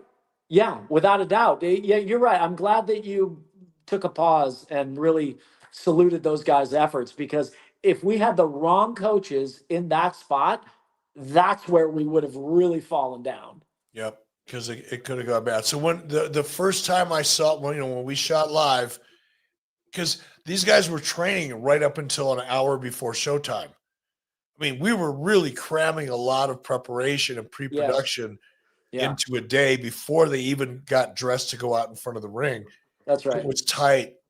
And they were training right before showtime. Finally, it's live. We got a live studio in there. It wasn't like 800 people, but there was probably a good 7,500 people in there.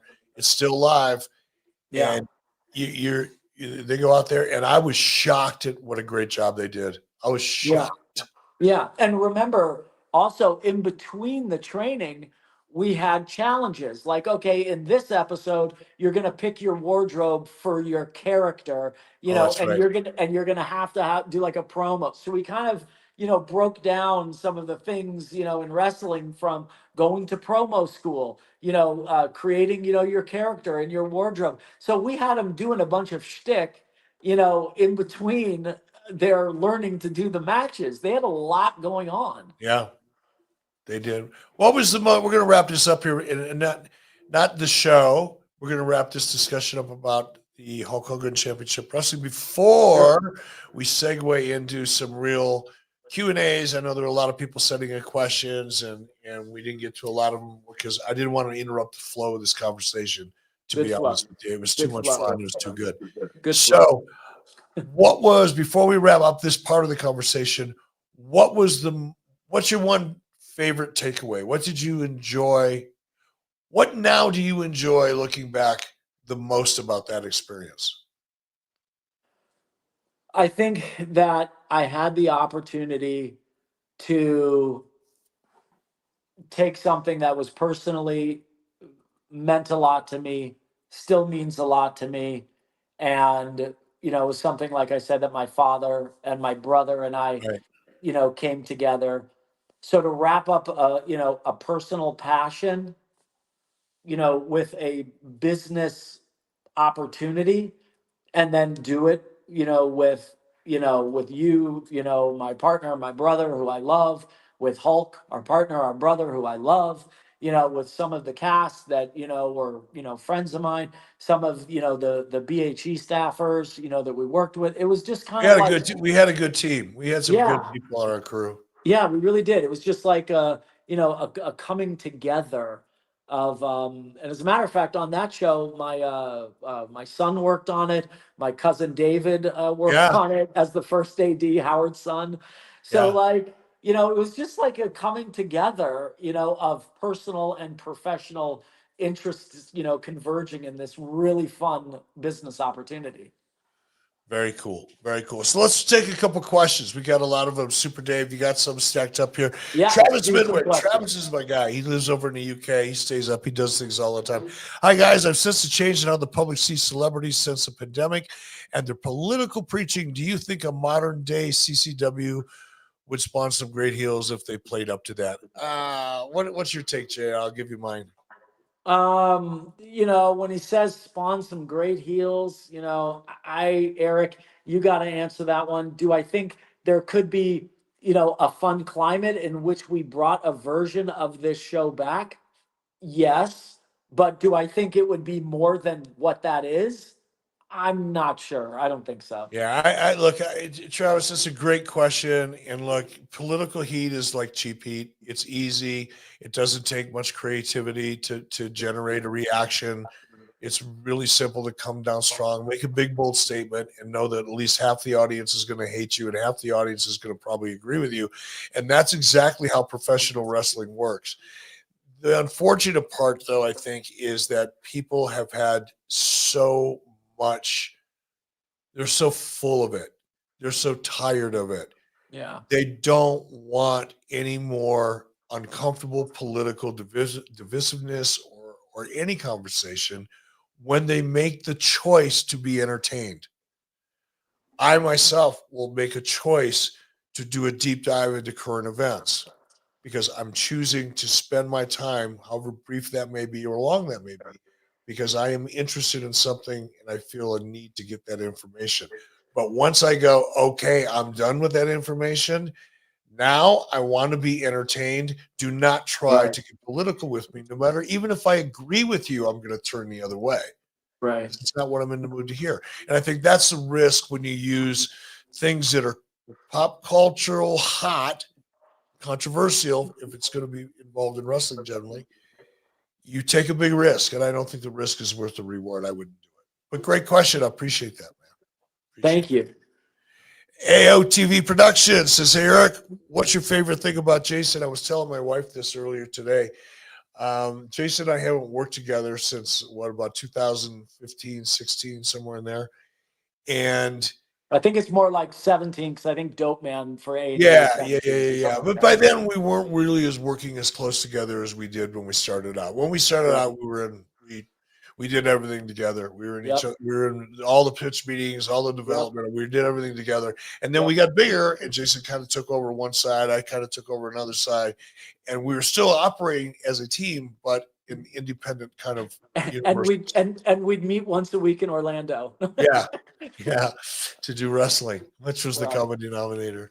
Right. But anyway, let's move on to the next questions. Oh, what did I like about Jason? Hold on. Tell my wife. Yeah, Jason, wait a on. minute, dude.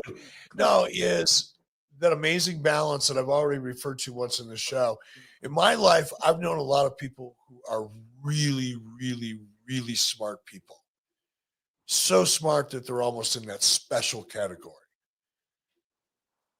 They don't really have a creative corpuscle in their bloodstream. I've known a lot of people who are super creative. Couldn't run a Kool-Aid stand. Jason's one of those unique characters that's got both a right side, left side brain going on and has equal kind of equal energy and talent, both on the creative side and the business side. And that is a very rare combination. Very rare combination. So that's aside from the fact that we can just, we think alike a lot of times creatively. If we're trying to come up with an idea, if we're formatting an idea, if we're taking a big, broad idea, breaking it down into little pieces and trying to figure out how to put it back together in a way that makes sense, we work really well together in that environment. And Jason's better with people. Jason, I don't like dealing with people. I just don't. When it comes, I like hanging with people and having fun with people. But when it comes to negotiating or, if I can't get somebody to see what I want them to see and I have to, spend way too much time working at it, it's like, rather not do it.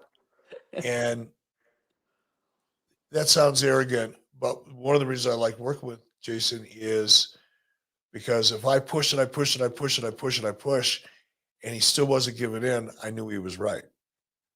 A lot of times, if you don't have that confidence, and sometimes it's just faith and confidence, because I just don't see it. I see it the way I see it. I'm 100% sure I'm right. No one's going to convince me I'm wrong, but Jason sees it a different way. There comes a time when no matter how right you think you are, you got to go, okay, I could be wrong, and I trust his instincts too.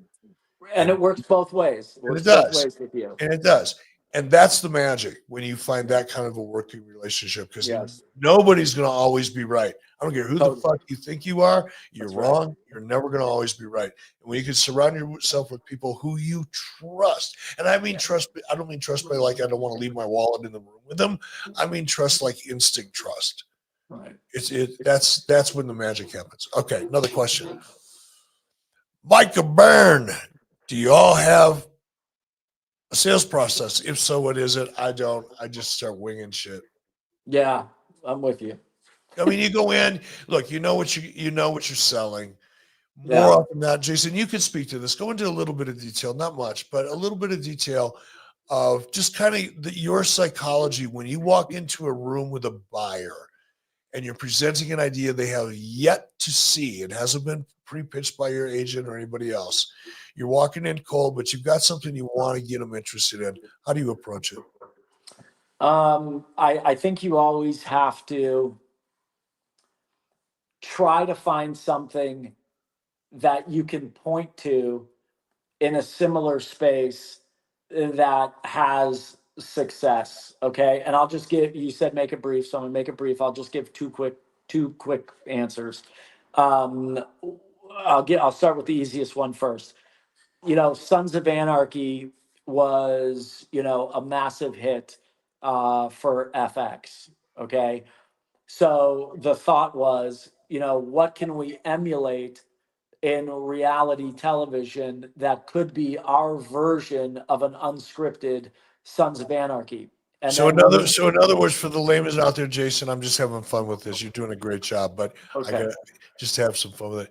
So in other words, this is Hollywood speak for some people would call it an homage. Other people would say, fuck, they got a good idea. How can I take that and make it mine?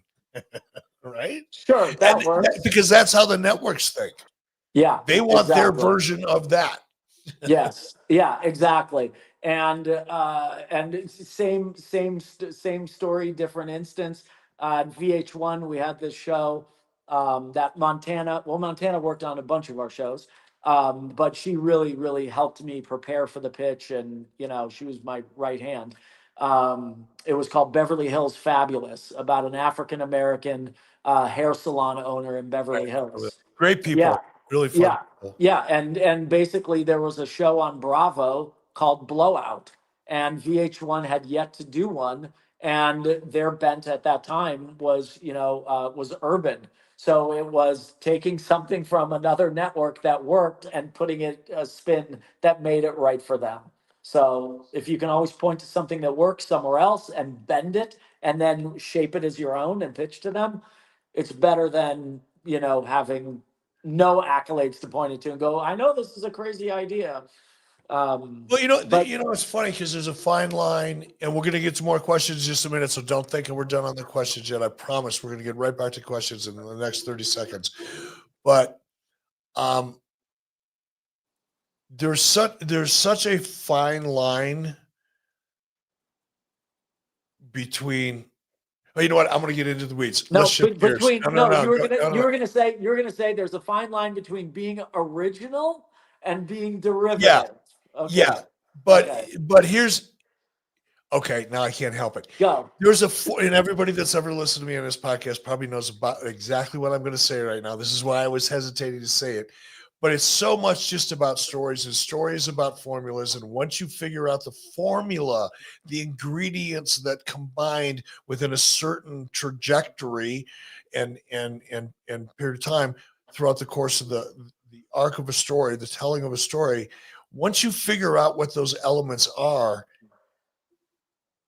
you can interchange your own ideas into them. You can make those elements of a story work for you. So you can look at Sons of Anarchy, which is what we did, right?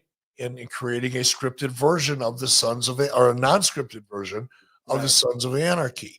You're seeing all the elements of that fictional story, and now you're going, okay, we need this element, this element, this element, this element. Yeah.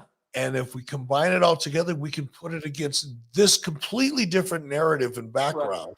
Right. A completely different type of cast. Right. And it's going to feel like Sons of Anarchy, but it's going to be unique enough in its own ways that it feels original. That's a very fine line. Yes. And when you find it, you win. Yes, well said. If you go too far one way or the other, it's a copycat, or this is crazy. You're going to wish you didn't do it. Yep. Bingo. Well, all right, a couple more questions here, man. James Sorensen. James is a good dude, man. He's with us all the time. You probably saw him last time we were down with us in Huntsville or wherever we were together. Thoughts on producing today? Is it more difficult to pitch and get a show sold on the air? And Jason, give Mrs. B's podcast a listen over at We're Talking Ship. Thank you for that, brother. I appreciate you, James. What do you think? You're still pitching shows? Yeah. The pitch isn't the problem. It's are they buying?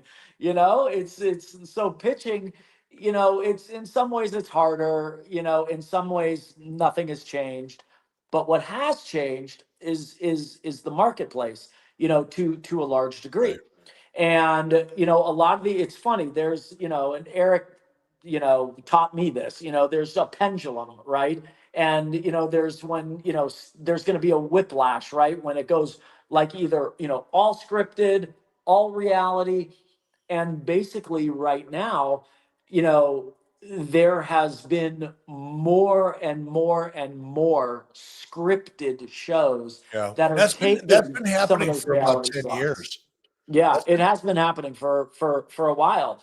And now where there used to be more reality slots, available to, backfill in some of that programming, it's flopped now the other way, where because it's dominated now more by yeah, scripted. but even reality, that category that you and I always, when we were working together, everybody knew what you meant when you said a reality show category.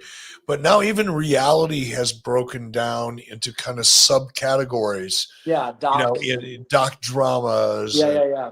biodocs and Yes, yes, all yes. these, and all of it is more based. The doc is the common denominator, short for documentary. That's right. It's that documentary approach to the format and the storytelling. That's what's making. I mean, sure, you've got a couple of your big tentpole, competition elimination shows. Survival's still out there, and all the big ones are still there. Yes. And there's Yep. some little goofy ones, but for the most part, non-scripted is becoming increasingly popular. What little real estate is left for it is getting eaten up by the biodocs, doc drama kind of formats. Yeah, which still falls under the alternative unscripted bucket, Right. right?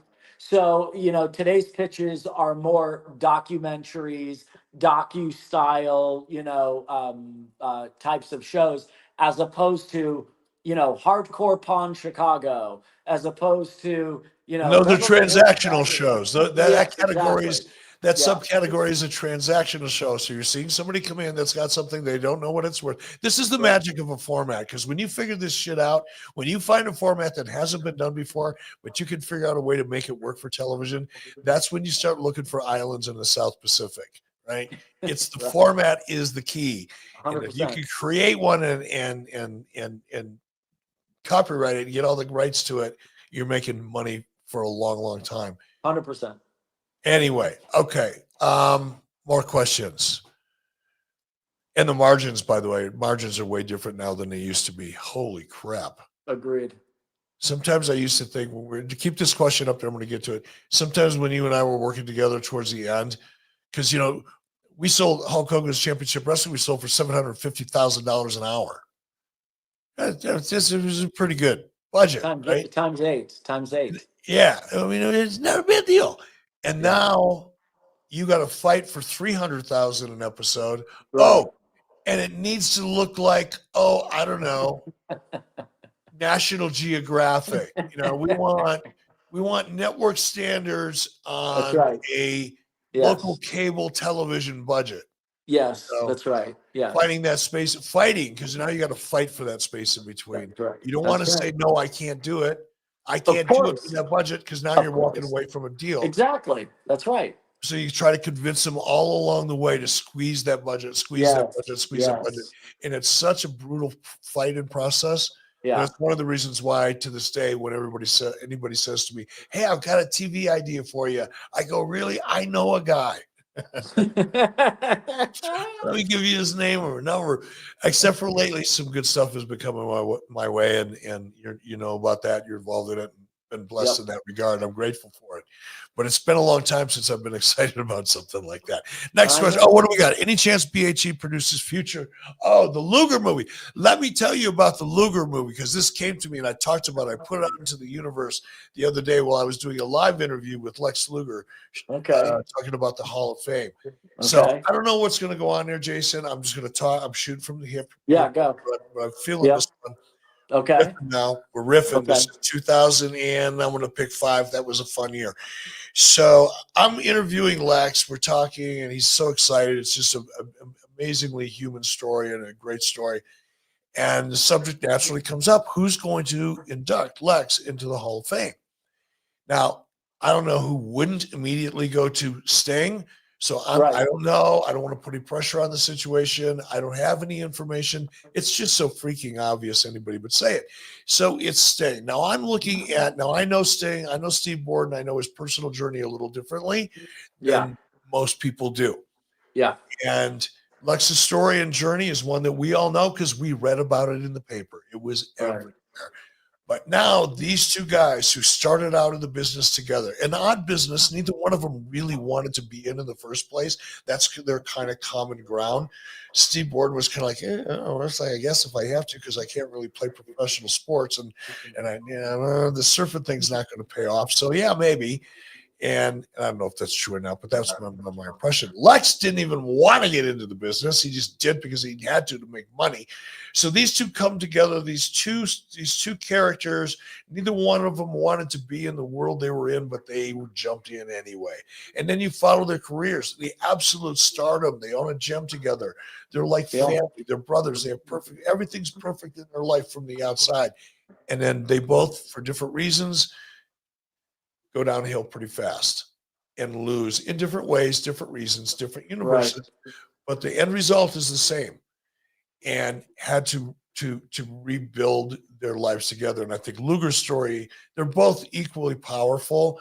One is they're both relatable, but I think Luger's story is just so dramatic because of you went from Lex Luger to not. And that mental thing and losing Elizabeth, going to jail, being the drugs, the whole 9 yards, and then finding his faith, much like Steve Borden did, and seeing these two guys in this redemption period of their lives coming together over the very thing that neither one of them wanted to be involved with in the first place, but it's ultimately changed their lives.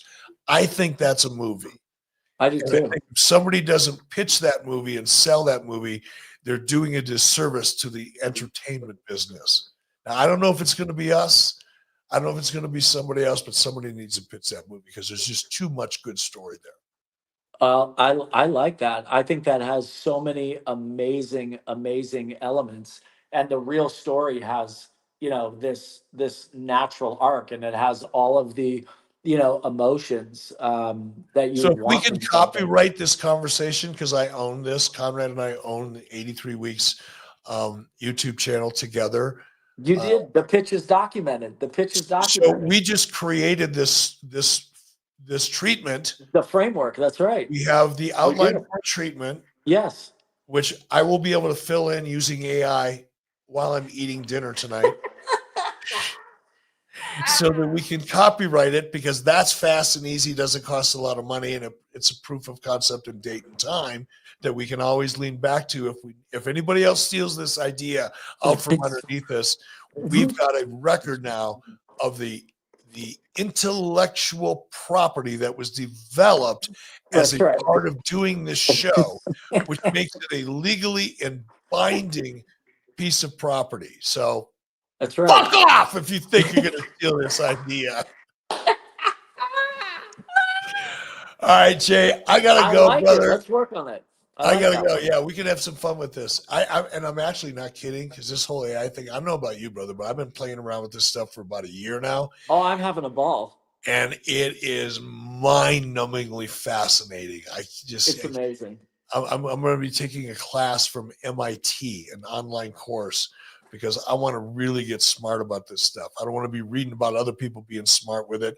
I want to be the smart son of a bitch that figures out how to make money with it. Okay, wait, Eric, real quick. Do you remember one time years ago where you and I thought we were the smartest guys in the world, and we were like, okay. What? That was all the time. Fuck. You're like, that was this morning. When did that not happen? That was this morning.